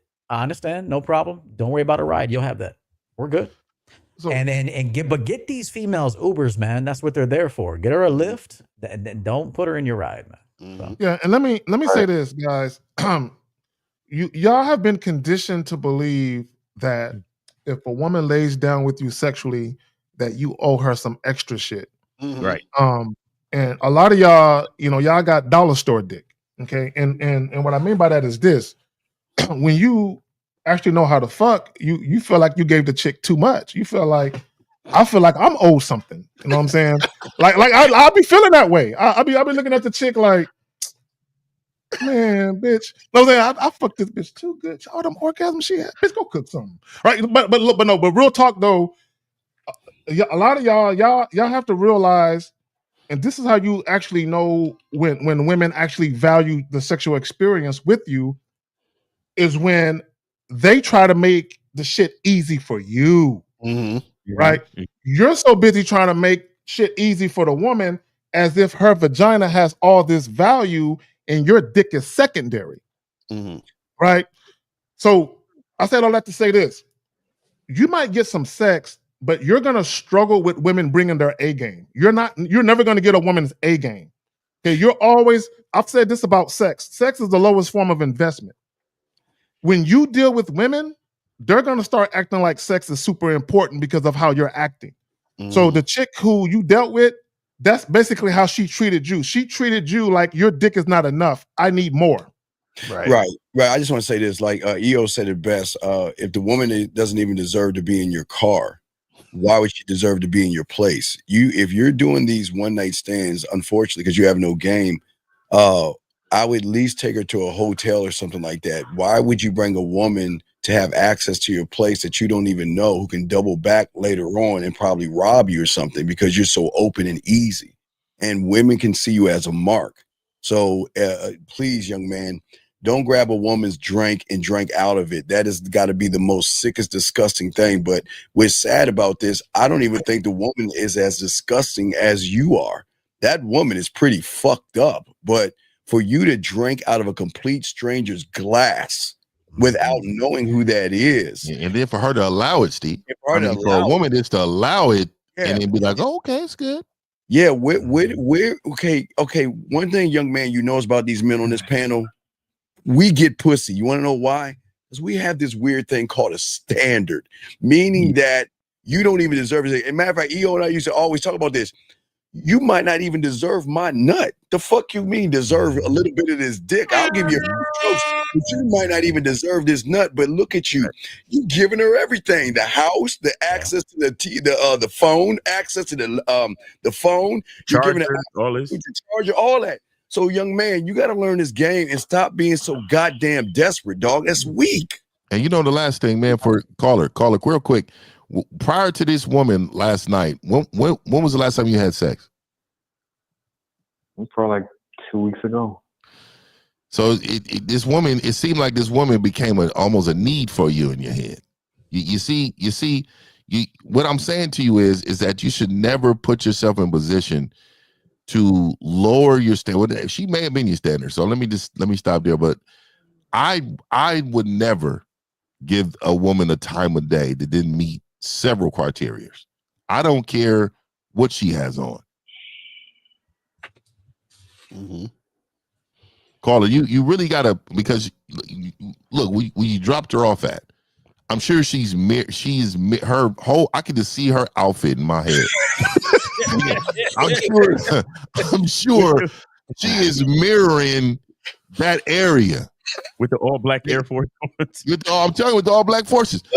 I'm sure her whole outfit mirrored that location where she stayed, bro. Tell me, come on, dog. Tell me what she have on. Well, she has some black short booty shorts with I think like a camel top. And oh my God. Goddamn. Yeah, man. I'm gonna tell you right now, man. I want everybody to look at the stars and know that you can get there, dog. Don't fall victim, because this woman right here, man, she will get you again. Now she got your number. She's already. I'm telling you, she's going to. She's not gonna get me against this. She ain't gonna get me. All right, man. You need to get some coaching.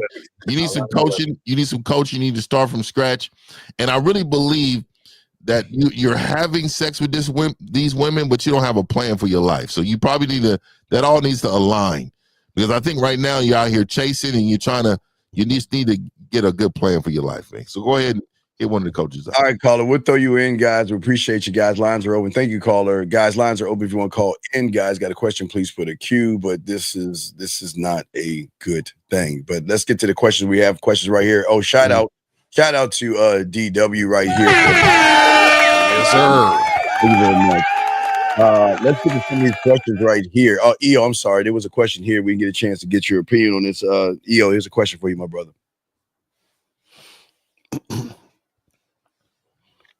My bad, man. You got it. The epitome of self-assurance. How do you build the level of self-assurance? Man, it takes time, man. It takes time. If I look back at, some of the things I say, if you don't cringe at yourself 5 years ago, you're not growing, man. And so, I look back 5 years ago, I'm like, damn, I did this shit. But then it's good though, because that dude was out there learning, man. Never judge yourself for the shit you did. Even the last caller, we got down on you for a little entertainment and shit. But you fuck, there's a better way to do it, and we gave you some tips, but there's no one thing I did catch from that last caller though is he kind of changed his voice when he talked to the female, because I noticed as he spoke to us, he talked one way, and then when he spoke to the female, he was like, hey, so what's your name and shit. Right. You don't have to finesse these broads, man. Masculinity is masculinity. And the way I talk to Kay Zagan and Dean and L, I'm going to talk to a female. The same tone of voice, same cadence, same everything, because that's what works anyway. So part of the reason why she got you to perform is because you actually did perform. Right. So, and let me say that, and I often said this about women. The same things that women say they want publicly, they actually despise in a man when they get it, right? And guys have to remember that women are mainly motivated to make certain moves based on how they feel about things. So a lot of times they'll say they want something because they want to experience a certain feeling, but they don't understand from a logical perspective that feeling comes with something. Meaning there are pros and cons to every aspect of everything. Right. So when a woman is getting you to change your mind, she's getting you to capitulate or acquiesce. In her mind, she's like, I'm going to experience the feeling I want to feel because I'm getting him to take me here or to do this. But she experiences that feeling, but subconsciously she's disrespecting. Subconsciously, she doesn't respect you because she knows she didn't earn that. And she knows she's only getting it because of how desperate you are to fuck her. Right. Says, what about dealing with a woman who later reveals is extremely narcissistic? We didn't hear that word when we was kids. Narcissistic. This is all he don't know what it means. This is all like curved words that these people use to try to describe somebody's behavior, man. It's wild. Right. And a lot of you guys go ahead, El. No, I was gonna say on top of that, again, remember, if you're living your life how you want to live it and you only deal with women on your terms, then you know exactly how to deal with women when you're dealing with women. So it don't matter if she's narcissistic, she got borderline personality disorder. If she's not doing what you want her to do, or if she's not going in your direction, you don't deal with her. You see what I'm saying? So you don't have to worry about, because the thing is, you guys say what if because y'all don't have a standard and a way that you do things. So if you have a standard and way that you do things, and you're not going to ask what if, you just say either she's doing it or she's not. And if she's not doing it, she's not going to be in my life. She's not going to be with me. If she is doing it, then she has the opportunity to be with me. It's that simple. Well, here's the thing, and real quick, Jay, what's your name? Jay Walker 07, call in, dog. Don't ask no questions, call in, because if you're serious, you'll call in. But anyway, what I'm saying is, this is the problem with y'all guys with this question of Mr. Mind, is that every woman they're all wild ass animals. They're supposed to be all fucked up. But the thing about a man is that we give them the structure. So the problem is, it's not the woman, it's you. Women, remember, young man, every woman you meet is a subtotal of every other guy before you. And if you have that game, it is up to you to show her the structure and discipline and leadership that a man gives a woman. Because a narcissistic woman with one man doesn't mean she's going to be narcissistic with another one when he's that guy. So I would say this to the guy, Rhythm Mind. You know, corporations don't complain about dealing with problematic employees. They really don't complain. Right. They just get rid of you. And they have a very methodical way that they never switch up. They give you a verbal warning. Then they write you up, which means HR has already been informed, right? And then the next thing they're going to do is more than likely termination. So there is no flexibility of, well, I kind of like you, so maybe we'll give you 2 write-ups. Or I kind of like you, maybe no, right? So even with women, the problem, like this guy right here, this is a hypothetical question. What about dealing with, because a lot of you don't know what narcissism looks like, right? You just heard some shit on the internet and you think a woman being difficult is narcissism. You just believe that, right? All right, go ahead. Area code 609, what's your name, sir? Name and what's your question, brother? How can we help you? Hey, Steve, this is Jay Walker in the chat, bro. Okay, Jay Walker's not just hey Steve, it's hey EO, hey Lucario, hey 19 fellas. Just say hey fellas. What's up, fellas? Can you get off your microphone and get off your stomach and sit up and talk so we can hear you, buddy? Yeah, I'm here at work right now. Okay, so what's dudes don't say hey to other dudes either. Yeah, I know. Hey Yeah, you're right. You know, I had a guy last night that said you. There's a guy. He said who?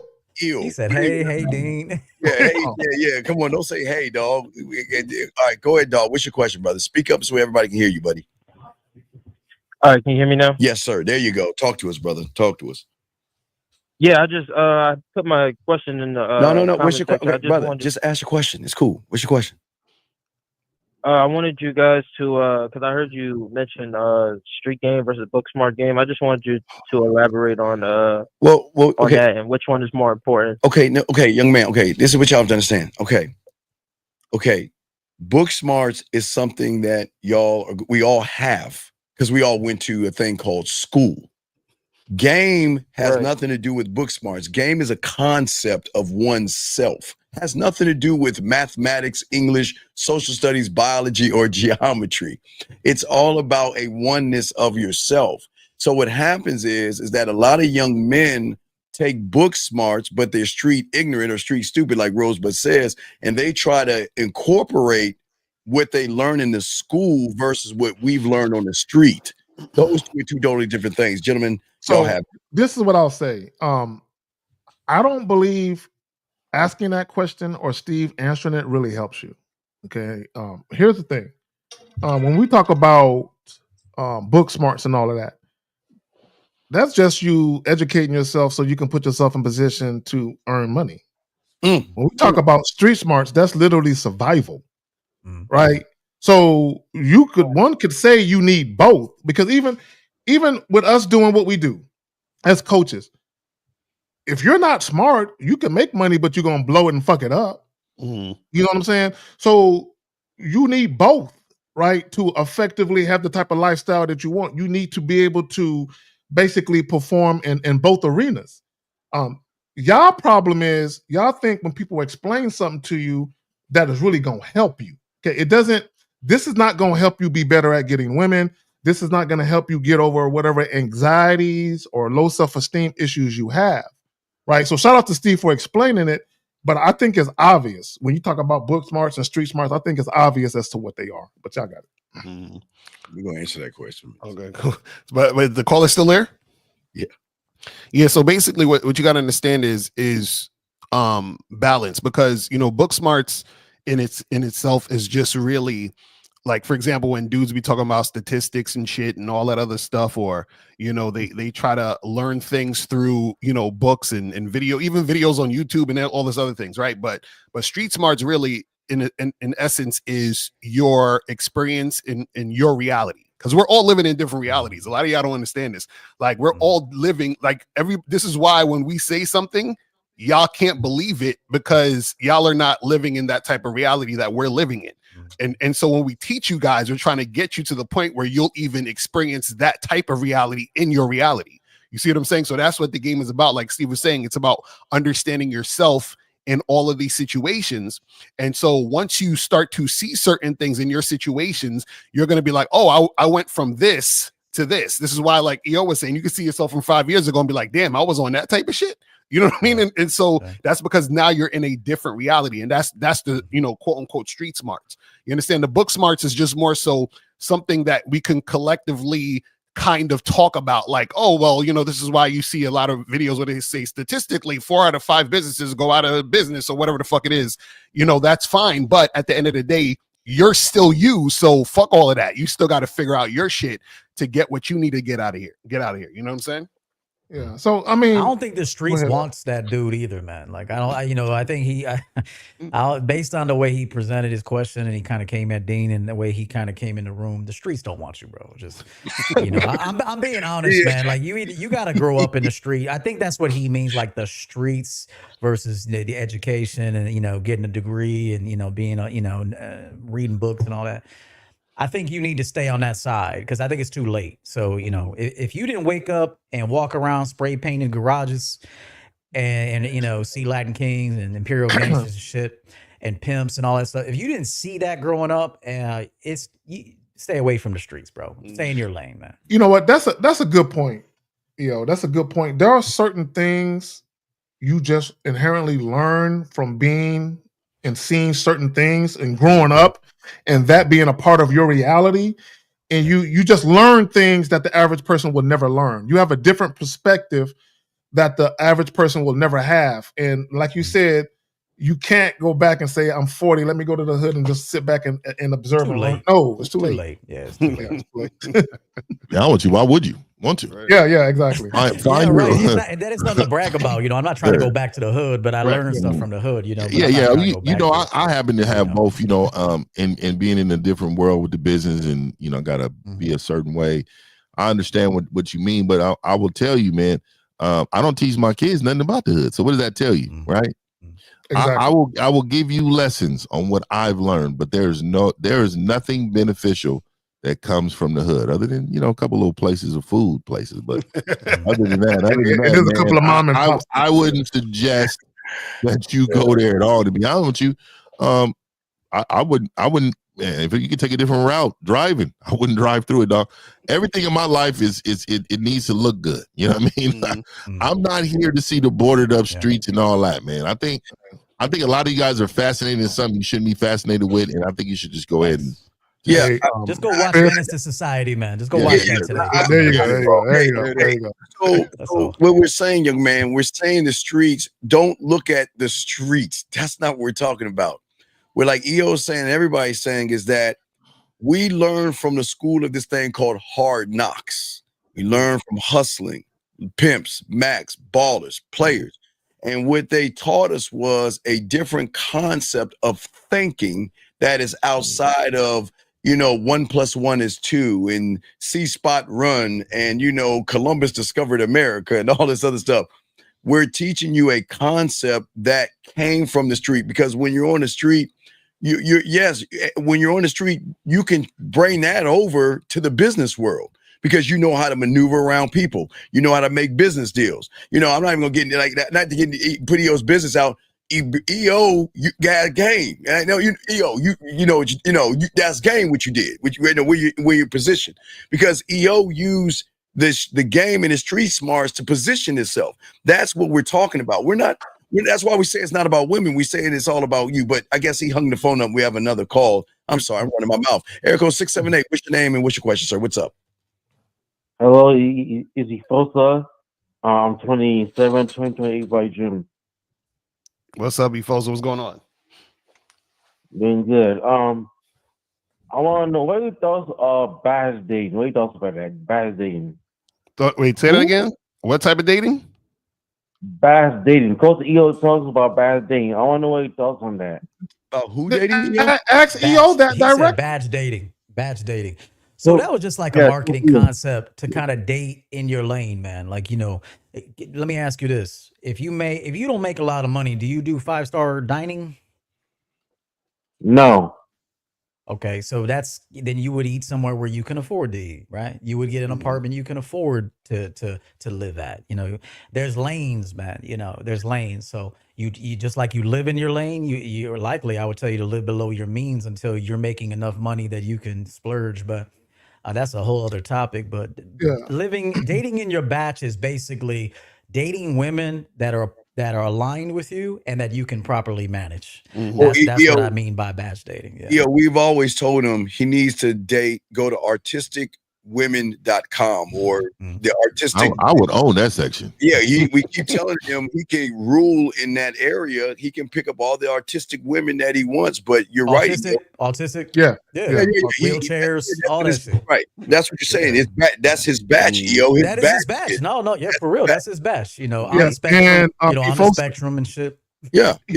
Also, and we've had a couple of guys who had Asperger's or autism call up, and for whatever reason, when we mention these autism dating sites, they're like, no, and like Fifth is saying, don't knock it till you try it. Go over there because here's the thing: those women over there will more than likely be more patient with the way you communicate because you're coming from a place they understand, right? It's not to say that, you know, women who aren't on the spectrum aren't fucking with you, because I know they are, Efosa, but like with the whole batch dating, because you're asking about batch dating, but you're not even practicing the very thing you're asking about. Does that make sense? And you know, the women that you would deal with over there are having struggles getting men too. Right. So she's going to be a little more courteous to you and more accepting of your lack of experience with her. You know, but if you try to jump up and, you know, go try to be one of these chicks in, Italy or something, you know, some of these tens getting out of Lamborghinis, you know, they're going you're in bad shape, man. So, you know, you gotta, autistic dating sounds like it's right up your alley, man. And try it out. Own that space, Carl. See, you what you're doing is you're actually taking away from your advantage. Yeah, he is. You're taking away from your advantage, and you are like downplaying it so much because you believe it's something wrong with it. Embrace it, pimp it out.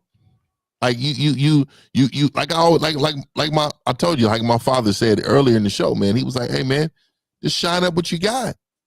Yeah, a lot of autistic people are brilliant in other areas too. A lot of autistic people are actually like engineers, you know, coding and things like that. So they could put a hell of a website together for you, man. So y'all are valuable in different ways too.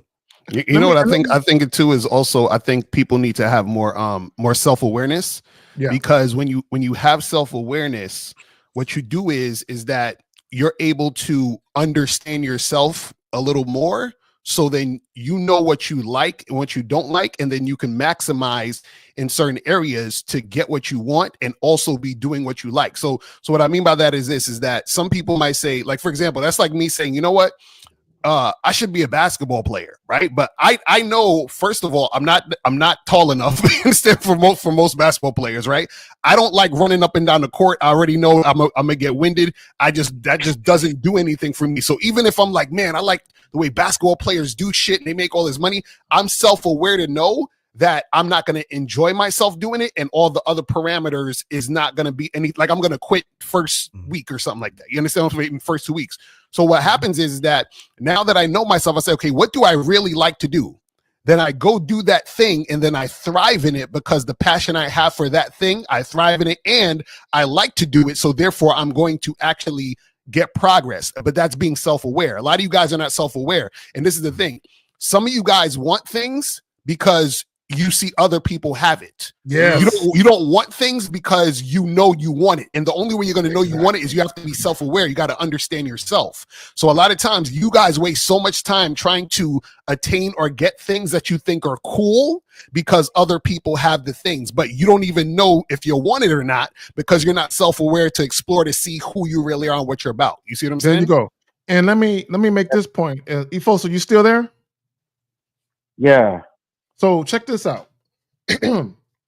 You actually have a leg up because you're getting information from us. I guarantee you, if you go to that autism community, most guys over there don't have a quarter of the information that you've been given. Mm-hmm. So you would actually have a leg up. You would actually be able to communicate a little more effectively with those women than the average guy in that community could on those dating apps. Mm-hmm. You know what I'm saying? You'll be like a millionaire in a room full of thousandaires. Okay, right now you're a thousandaire in a room full of millionaires. Yeah. Here's the thing. I could have way more women and I did more autistic chicks. Now, It's not even about no. Efosa, listen, brother, listen. I don't want you to get, Efosa, listen. Humble yourself, brother. I don't want you to get caught up on way more women. Don't get caught up on way more. Focus more on the quality of the interactions. That's most important. The quality of the interactions. It's not quantity, it's quality. Y'all got it.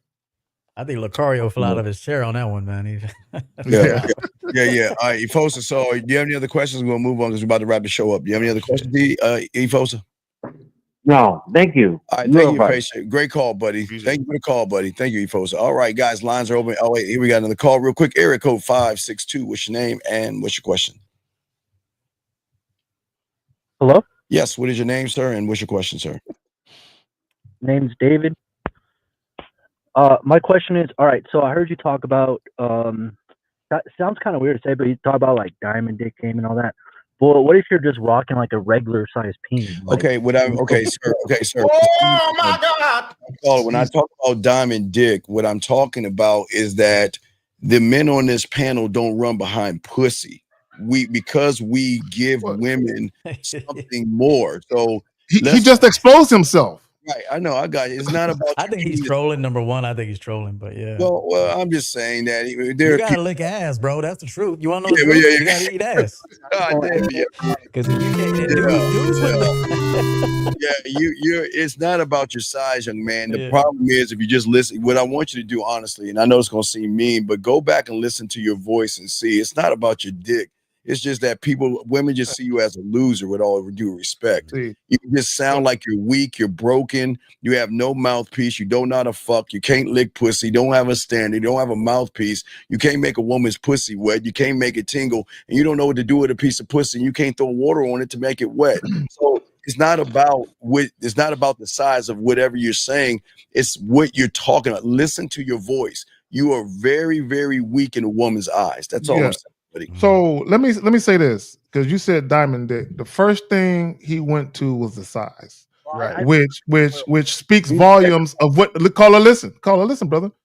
Assuming you're not trolling, I think you are, but I'm gonna assume that you're being. Oh my God, bro. Relax. Hey, stop being emotional. Chill, bro. Relax. Chill. Relax. Caller. The first thing, caller, listen. Hey, caller, listen. Please listen, dog. We're trying to look, caller. Listen. Wait, hold on, Zach. Caller, let me ask you a question. Do you want help? Yes or no? Just let us know. Let's start there. Do you want our help? Yes or no? Yeah. Okay, so if you want our help, please allow us to talk to you, and it's going to sound very uncomfortable, all right? Because we're trying to help you, all right? So please listen to what we're saying, okay? We got you. Go ahead, Zach. You got it, man. So, caller, you immediately went to dick size. When Steve talks about diamond dick, he's talking about not flooding the market with dick and respecting your dick and not just letting any chick experience you. That's all he's talking about. He's not talking about the actual performance. But the fact that you mentioned dick size means that you're insecure about the size of your shit, and you're also insecure about your sexual performance. Because if you were good in bed, and even if you had an average size dick, but you was tearing bitches up, you wouldn't give a fuck about dick size because you'd be like, man, they love my shit though. So that means you're insecure about all the whole shit. What's up with you? But tearing it up is in between her ears. That's what he'd understand. You guys, your Oh, size. he's thinking about he watches Blacks on Blondes, so he's thinking about BBC and shit like that. Man. What we're saying to you is this: this is what you understand about good sex, because women have nerve endings right in the crevice of the coochie. So it's not that; it's the connection that makes the sex good. And if you are not laced in the game, like again. I love going back to EOC. She might not even get a nut from me because that's how arrogant we are. We already know that pussy's ours. It's just a matter of them wanting to give it to us. That's how. Really, guys that fuck don't bust nuts a lot, man. Honestly, it's only dudes that don't fuck bust a lot of nuts. That's big fact. In my opinion, if you fuck a lot, bro, it's hard to bust a nut. She could be a 9, she could be a 5. It don't matter what it is. Yeah. And you bored like a motherfucker after a while. Bored. I'd rather eat a sandwich than fuck this bitch. and you know too. I'd rather jack off. And sometimes you thinking, man, like I just knock something down, man. You know, I'm about to just let her know, man, this ain't gonna happen tonight, man. Right. I got a date with myself, man. I'm gonna be chilling, and I don't even feel like coming over to that motherfucker, man. Hey, you know, when you're a guy though, you turn down more than most of you men get though. You say no a whole lot. Yeah, and it's the way you say no. You just, you know what, maybe we can rock another day. Tonight ain't gonna be it. So caller, what's your actual issue though? Like, what are you trying to understand? That's my issue. Like, I just think like, because girls also watch a lot of porn, so it's like. A lot of chicks are like, I will push back from that. I think some do, but I don't know, man. I don't know where is the. But what does girls watching porn have to do with anything? Because they seeing dicks. Look at my shit and be like, oh, that's just regular. Like that's just but see, that's what I'm saying. K Zagman's right. See, you see. Okay, let me ask you, how many times have you fucked the chick or got undressed and then the chick was like, oh, your shit's regular? How many times they told you that? Well, I mean, okay, because I'm more of a grower, so they'll say kind of like, "Oh, like okay, that's cool." But like in the beginning, I feel like, funny about this. I'm gonna go ahead. And I'm not gonna lie about something. I gotta say something. Chicks today be checking dick size though, off rip. I'm being honest, man. They do check dick size. They do. Right. I got a lot of clients who told me that chicks will tell them like, "Hey, let me see your dick before they try to get into anything." They're like, "Let me see your dick," and they gotta approve of it before they let it in them. So that is a thing, believe it or not. They do check the dicks out. But I'm gonna tell you why. Hold on, real quick, caller. I'm gonna tell you why this is happening. Because I got clients. Listen. I'm gonna tell you why. Exceptions aside, most of the time when women are asking you, tell me how many. They're asking you specifically, how big is it? Right, they want you to tell them a measurement number, or they're asking for a picture of it. Most of the time, the reason why they're asking is because there's something about you that's making them not really want to fuck you, so they're looking for a reason to fuck you. Right. So if you tell them the right number or show them the right picture, I had a female tell me one time that she was about to fuck a dude. And that he pulled it out and it was like pinky size. She said it was a wrap. She got dressed in it and she called it. Right, but here's the thing. Just like if we pull some panties off and the shit stank. Oh, you put your dick in it? Right. So but here's the thing that David, this is the thing that you understand. Okay, the thing about David, listen, David, listen, buddy. Here's the thing that these young men are trying to tell you on this panel. What they're saying is they got this thing called a mouthpiece. And that means all of us can touch that pussy without touching that pussy. We can make her come. We can give her orgasms without even giving the dick up. So when you can make a woman orgasm, come, tingle, and get wet without fucking her, she's not going to ask about your dick size. She's going to want to know, when can I see you and when can I taste you, feel you, and everything in between. But when you're passive, and like Zach's saying, you don't know what you're doing. Experience is very important in the bedroom. If you're not experienced, she's saying this, well, can he do more than my fingers and my dildo? Because if he's boring me through conversation, then what benefit is it for me? So you know what? Let me see your dick size. I mean, because there's nothing else that is exciting me. Yeah, so I just want to know how many times it happened, caller. How many times has a woman said, you know, your shit's average or small? How many times? Like actually, it was like well, because like my ex, like once we were breaking up, like she went crazy, and then she said, but she was probably mad. But there's been times where like they don't say it, but like I could kind of get the vibe, and I'm like, bro, like I'm a grower, just let that shit. Okay, so mostly it's all in your head. That's what you're saying. Yes. Because he's got it. Caller. This is what you're doing. This is what you're doing, and you said it earlier. You was talking about women watch porn. Yes, they do. Do women watch porn like men do? No, it's not the same number. But women do watch porn. Now, let me say this. What you're doing is you're watching what these dudes is working with. Okay, I don't know why you're studying these niggas' member like that, right? But you're watching, and you're probably watching how women are responding to these baby leg having niggas, right? No. And you're like, I want women to respond that way to me, and because they're not responding that way to you, you're automatically thinking you have a small dick. So caller, really quick, man. I have you does have a small one though. I mean, he probably does. I can hear it in his voice. For your last bitch, she was done with you, and she always probably thought it. So she just said it at the end, but she always thought it. But caller, He's being honest, man. Hey, caller, have you ever been into something? Have you ever knocked something down and she's just super enjoying it though? Come in and all this stuff. Have you ever done that? Fake O's. Like the girl I talked to when we first dated, yeah, but like we were together for like almost like a year and like 9 months. She was faking then. She was faking then. She was never into it. Somebody hit it in between the 9 months that had a bigger dick. Yeah, and then it fucked the first standard. Honest.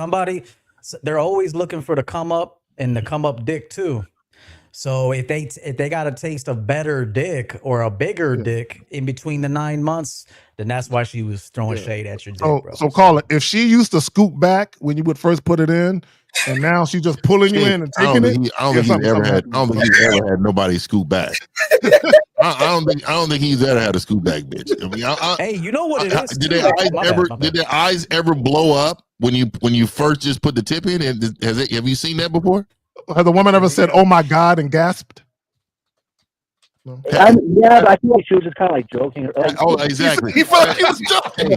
Hey, have they ever done this when you down stroking? Have they ever pushed your stomach away to try to keep away some of the pressure?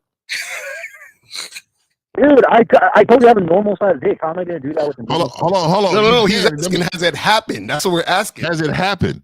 No, the answer is no. I'm not fucking bitches over here. Like, how the fuck am I supposed to do that with a normal size dick? Okay, I'll say you find you a normal size vagina then. Okay, I'm just saying. I think we're looking at it all wrong. Inexperienced. Yeah. Get you a woman with a small area down there that enjoys what you got going on. And hold hands with that bitches on the beach, man, and just make that life with that bitch. I think he really just self-conscious. This motherfucker. Well, I don't know what a normal size is. I've never looked at it. To a female, the harder your erection is, because it's really about the erection, not the size. A lot of the time, too. Exactly. Because sometimes you could fuck a chick, you're not that into her. Maybe she got a smell to her. That you're just not too fond of. There's something about her. The chemistry's off, and you'll be about 65% hard, and that'll make a difference. Whereas you'll fuck somebody else, and you're really into her. The chemistry is on point, and you'll be 90 to 100% erect, and that'll be a different experience. So, right. I would say this. Chicks you're attracted to. I would say this. Answer your question. Have you ever saw a clown with that long balloon where he makes little dogs and stuff out of a balloon caller? Have you ever seen that before? Okay. No, I'm not saying it to be a dick. I'm showing you what I learned. I'm gonna give you one of my secrets. Okay, caller. What I learned, and you're gonna be shocked.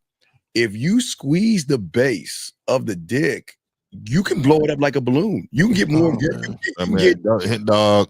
Don't do that, dog. It's gonna look like a hair bun down there. You have his hair looking like a hair bun. All right. Hey, you can put on a strap on, man. Put a strap on. Hey, look. If you got to put on a penis extension or a cock sleeve, you need some help. This is what I would say. Caller. I've had women. I was staying in the Asian community too. Stay with the Asian community. Yeah, caller. I've had women where I was 75% hard, and the chick is still having an orgasm.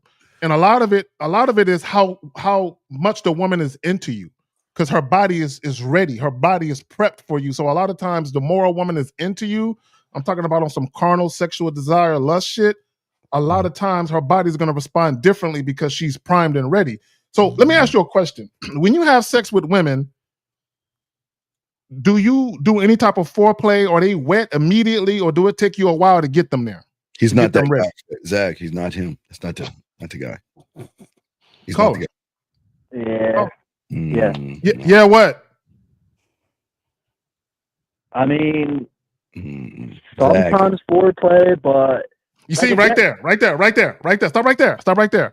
You said sometimes. So if you are an inconsistent lover, don't it make sense that you're going to get inconsistent sexual experiences? I don't know, Zach. Sometimes I'm coming in the room with dick. Okay, sometimes I'm just gonna bring this dick. Yeah, but Fifth, you're having sex with a woman who's sexually attracted to you. He's not. Sometimes I'm just coming in there. Caller, you got a pair of caller. Go buy some Timberlands and a bandana today, man. There you go. And they like do rags too. Throw on a do rag while you fucking, but I like that shit. Or that Mr. Marcus backwards hat. Hey, no, keep the jeans on, man. Keep the jeans on. Keep shit out the zipper. Tattoo sleeve. You can get those at the store. Caller. Wait. No, caller. We're not roasting. Caller. Here's the question. Here's the man. We're changing your image. Caller. What can you do that can outweigh a woman's finger and a dildo? Can you answer that question? What is it about you that will make a woman want to fuck you? Can you tell us that? Okay. Now, I mean, call it. Okay. A dildo and because those things can make her come. That means a dildo in her fingers can make her come. What I'm asking you is, what is it about you? Why, if a woman saw all of us on the panel and then you rolled up into the building, why would she fuck you versus one of us on the panel? What is it about you that is so smooth and so dope about you that will make her say fuck EO, fuck Steve, Zag, Fifth, and goddamn dark ass Lakari, because you can't see that motherfucker in the club anyway. But what is it about you? That's what I'm asking. That's the $1 million question. Why you? Okay, wait. Can I ask my question? Because you guys haven't helped me out with my caller, question. Listen to me. We are helping you out. You asked us about Diamond Dick. A little bit funnier. I don't know. Caller, wait. You asked us about Diamond Dick. We're answering the question. We're asking you a simple question. Oh, but the other guy asked me. Okay, when you guys wait, caller, wait, time out.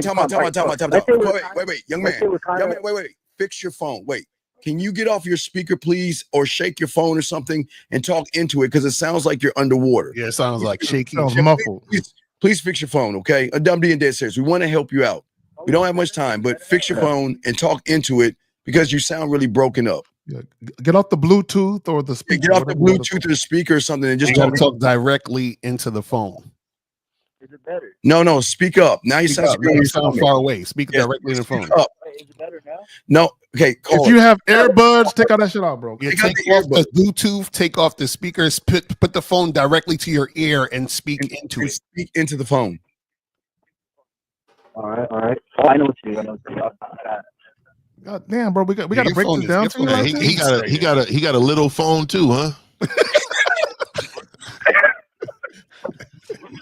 got a little razor down there, buddy. A little razor phone.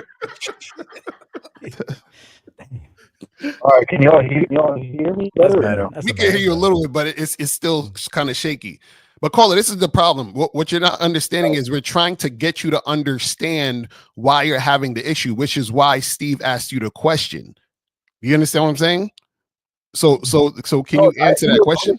Asked me like, oh, we do foreplay, what happens? And I'm like, my biggest problem is we're doing foreplay.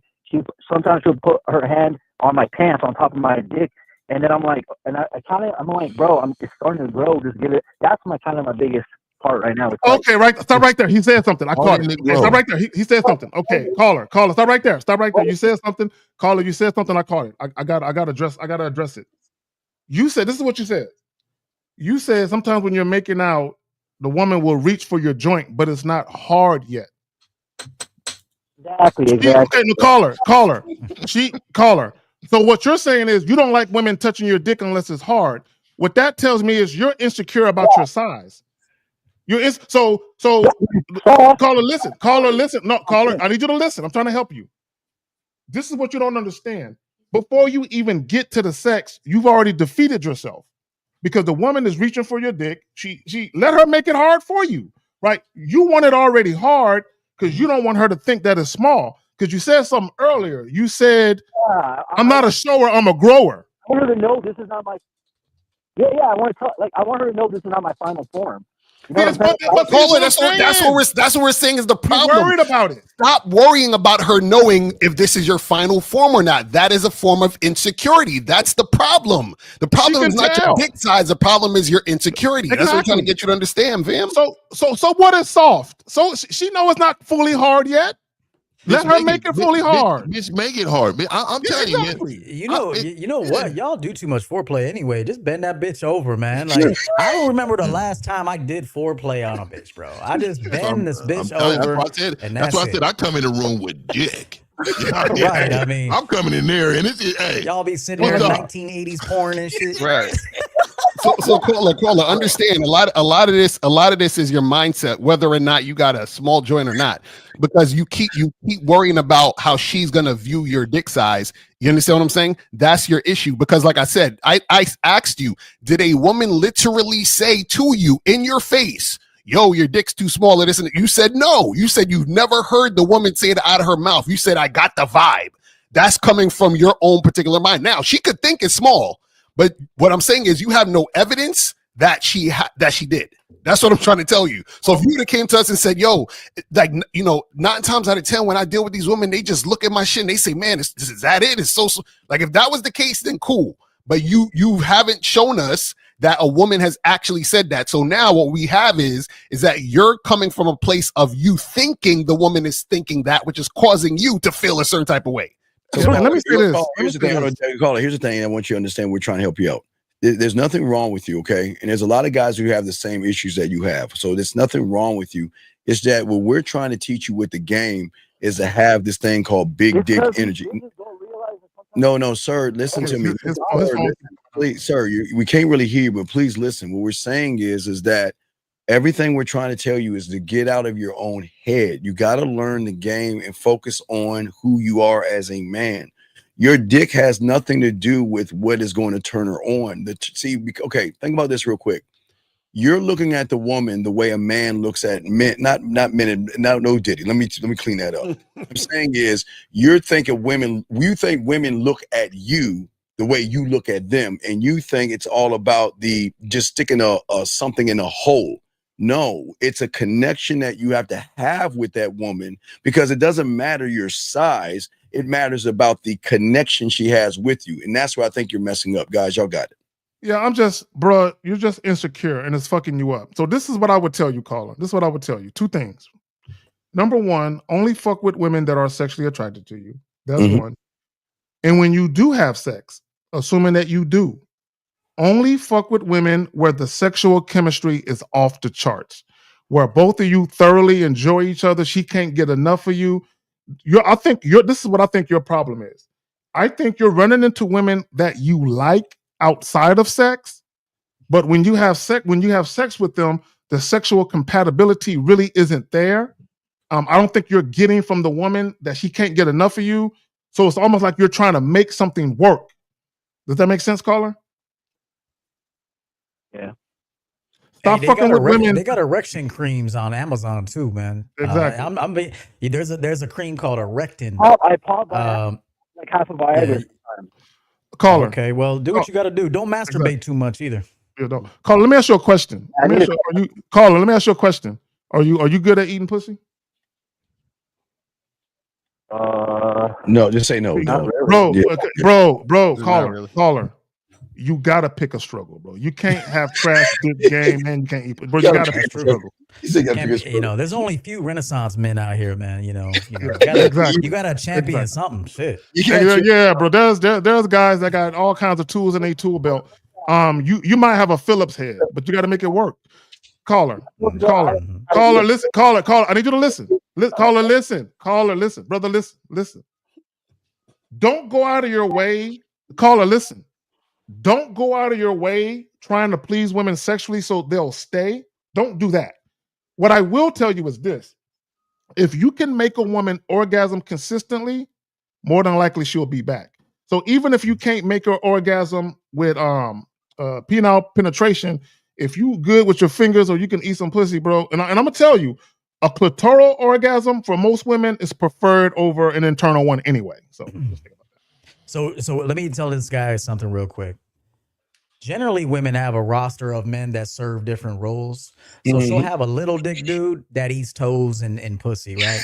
But then she'll have a big dick dude that never has to meet her anywhere, There you go. never has to take her out. And then she goes to him like that dildo, right? She's like, I want a big dick tonight, right? I want my shit, sore tomorrow. And but then she will, but because he's limited access because he got a big dick and he's highly wanted. He's not going to see her all the time. So then you will have your caller. Listen, caller. So then you will have your chance, but you'll have to, be that dude that is good at licking pussy, man. That's the reality. Play your position. Right. Play your position. Caller, real quick, and then I'll call her. Have you ever heard of a cuckold? No, don't do that to him. No, wait, no. Don't do that to him. Look at Zag with compassion. Oh, no. What the fuck is going on? Look at Zag over here having empathy. Don't do it. Caller, you know about a cuckold, yes? You know about that, right? Yes, caller? Okay, no, listen to me. It's not, listen. You got to listen because I'm going to tie what EO just said. I'm going to teach you something that none of y'all know, that only we know that you guys know. And I talked about this the first time yesterday. What you guys don't understand, it is called a reverse cuckold, where women want to watch you fuck their friends, where women say, you know what? If my girlfriend Sally's having a bad day, girl, I'll give you some dick. Hey, EO, can you fuck my friend? My girlfriend. You're teasing him. He would never be that guy, Steve. He would never get a dick referral in his life. No, you teasing him.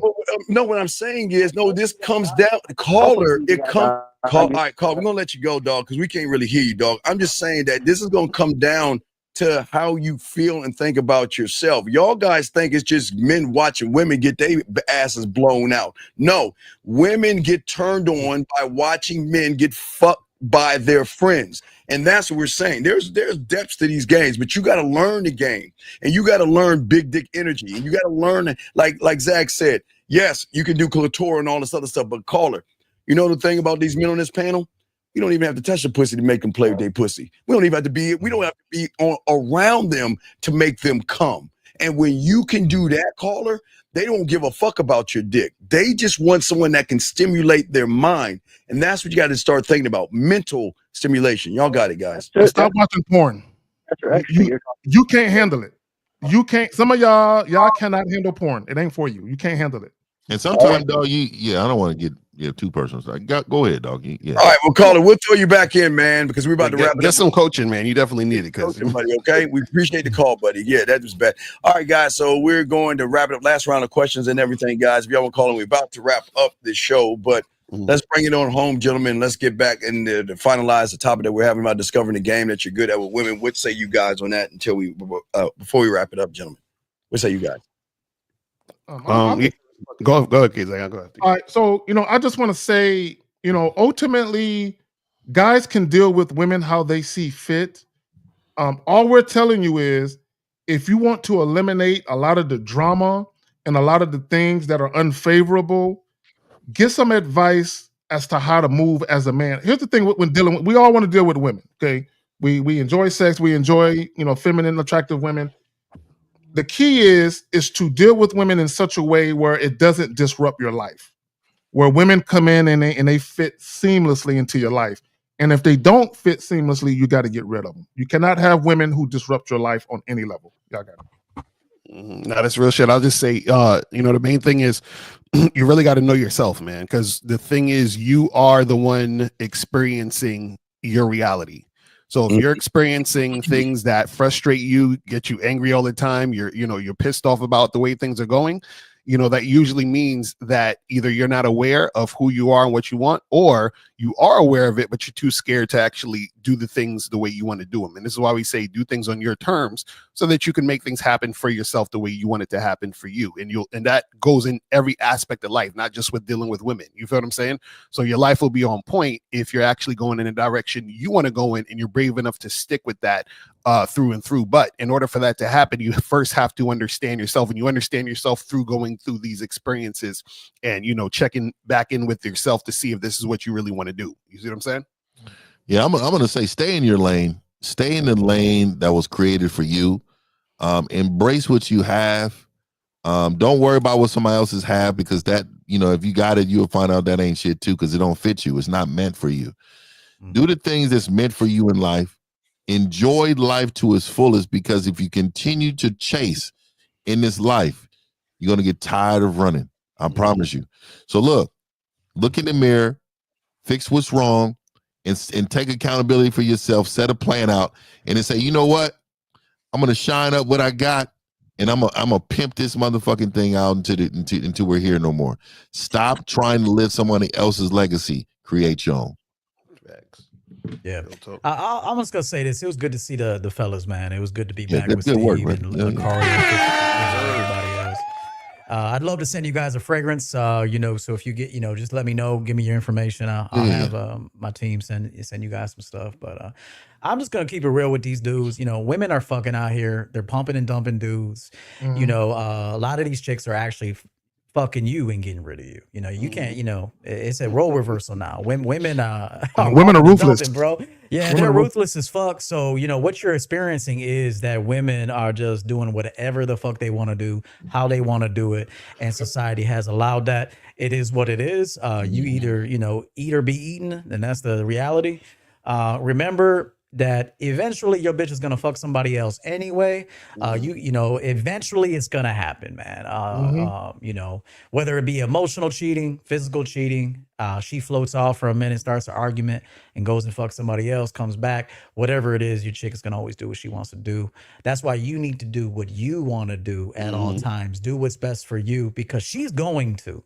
I promise you, she's always going to do what's best for her, because she is only faithful to her emotions. And that's a fact. So a man always needs to do what he has to do, man. And be willing to lose them, man. Be willing to lose them. You know, there's some sacrifices that you just can't make as a man. And if it means ending that situation, then you need to end it, man. There you go. Real talk. All right, guys. So we're going to wrap this up, guys. It's a real game, no theory. Shout out to our dog EO. Shout out to Fifth. Shout out to Zag 1950. Also, Miles Cunningham. Shout out to Dre that came in. Also, shout out to Boss Mac and also Rosebud. Guys, if y'all need to get at him, you have everybody's information to get at them, guys. Soak up this game. Learn the game, guys. And we will see you guys next Sunday. We out.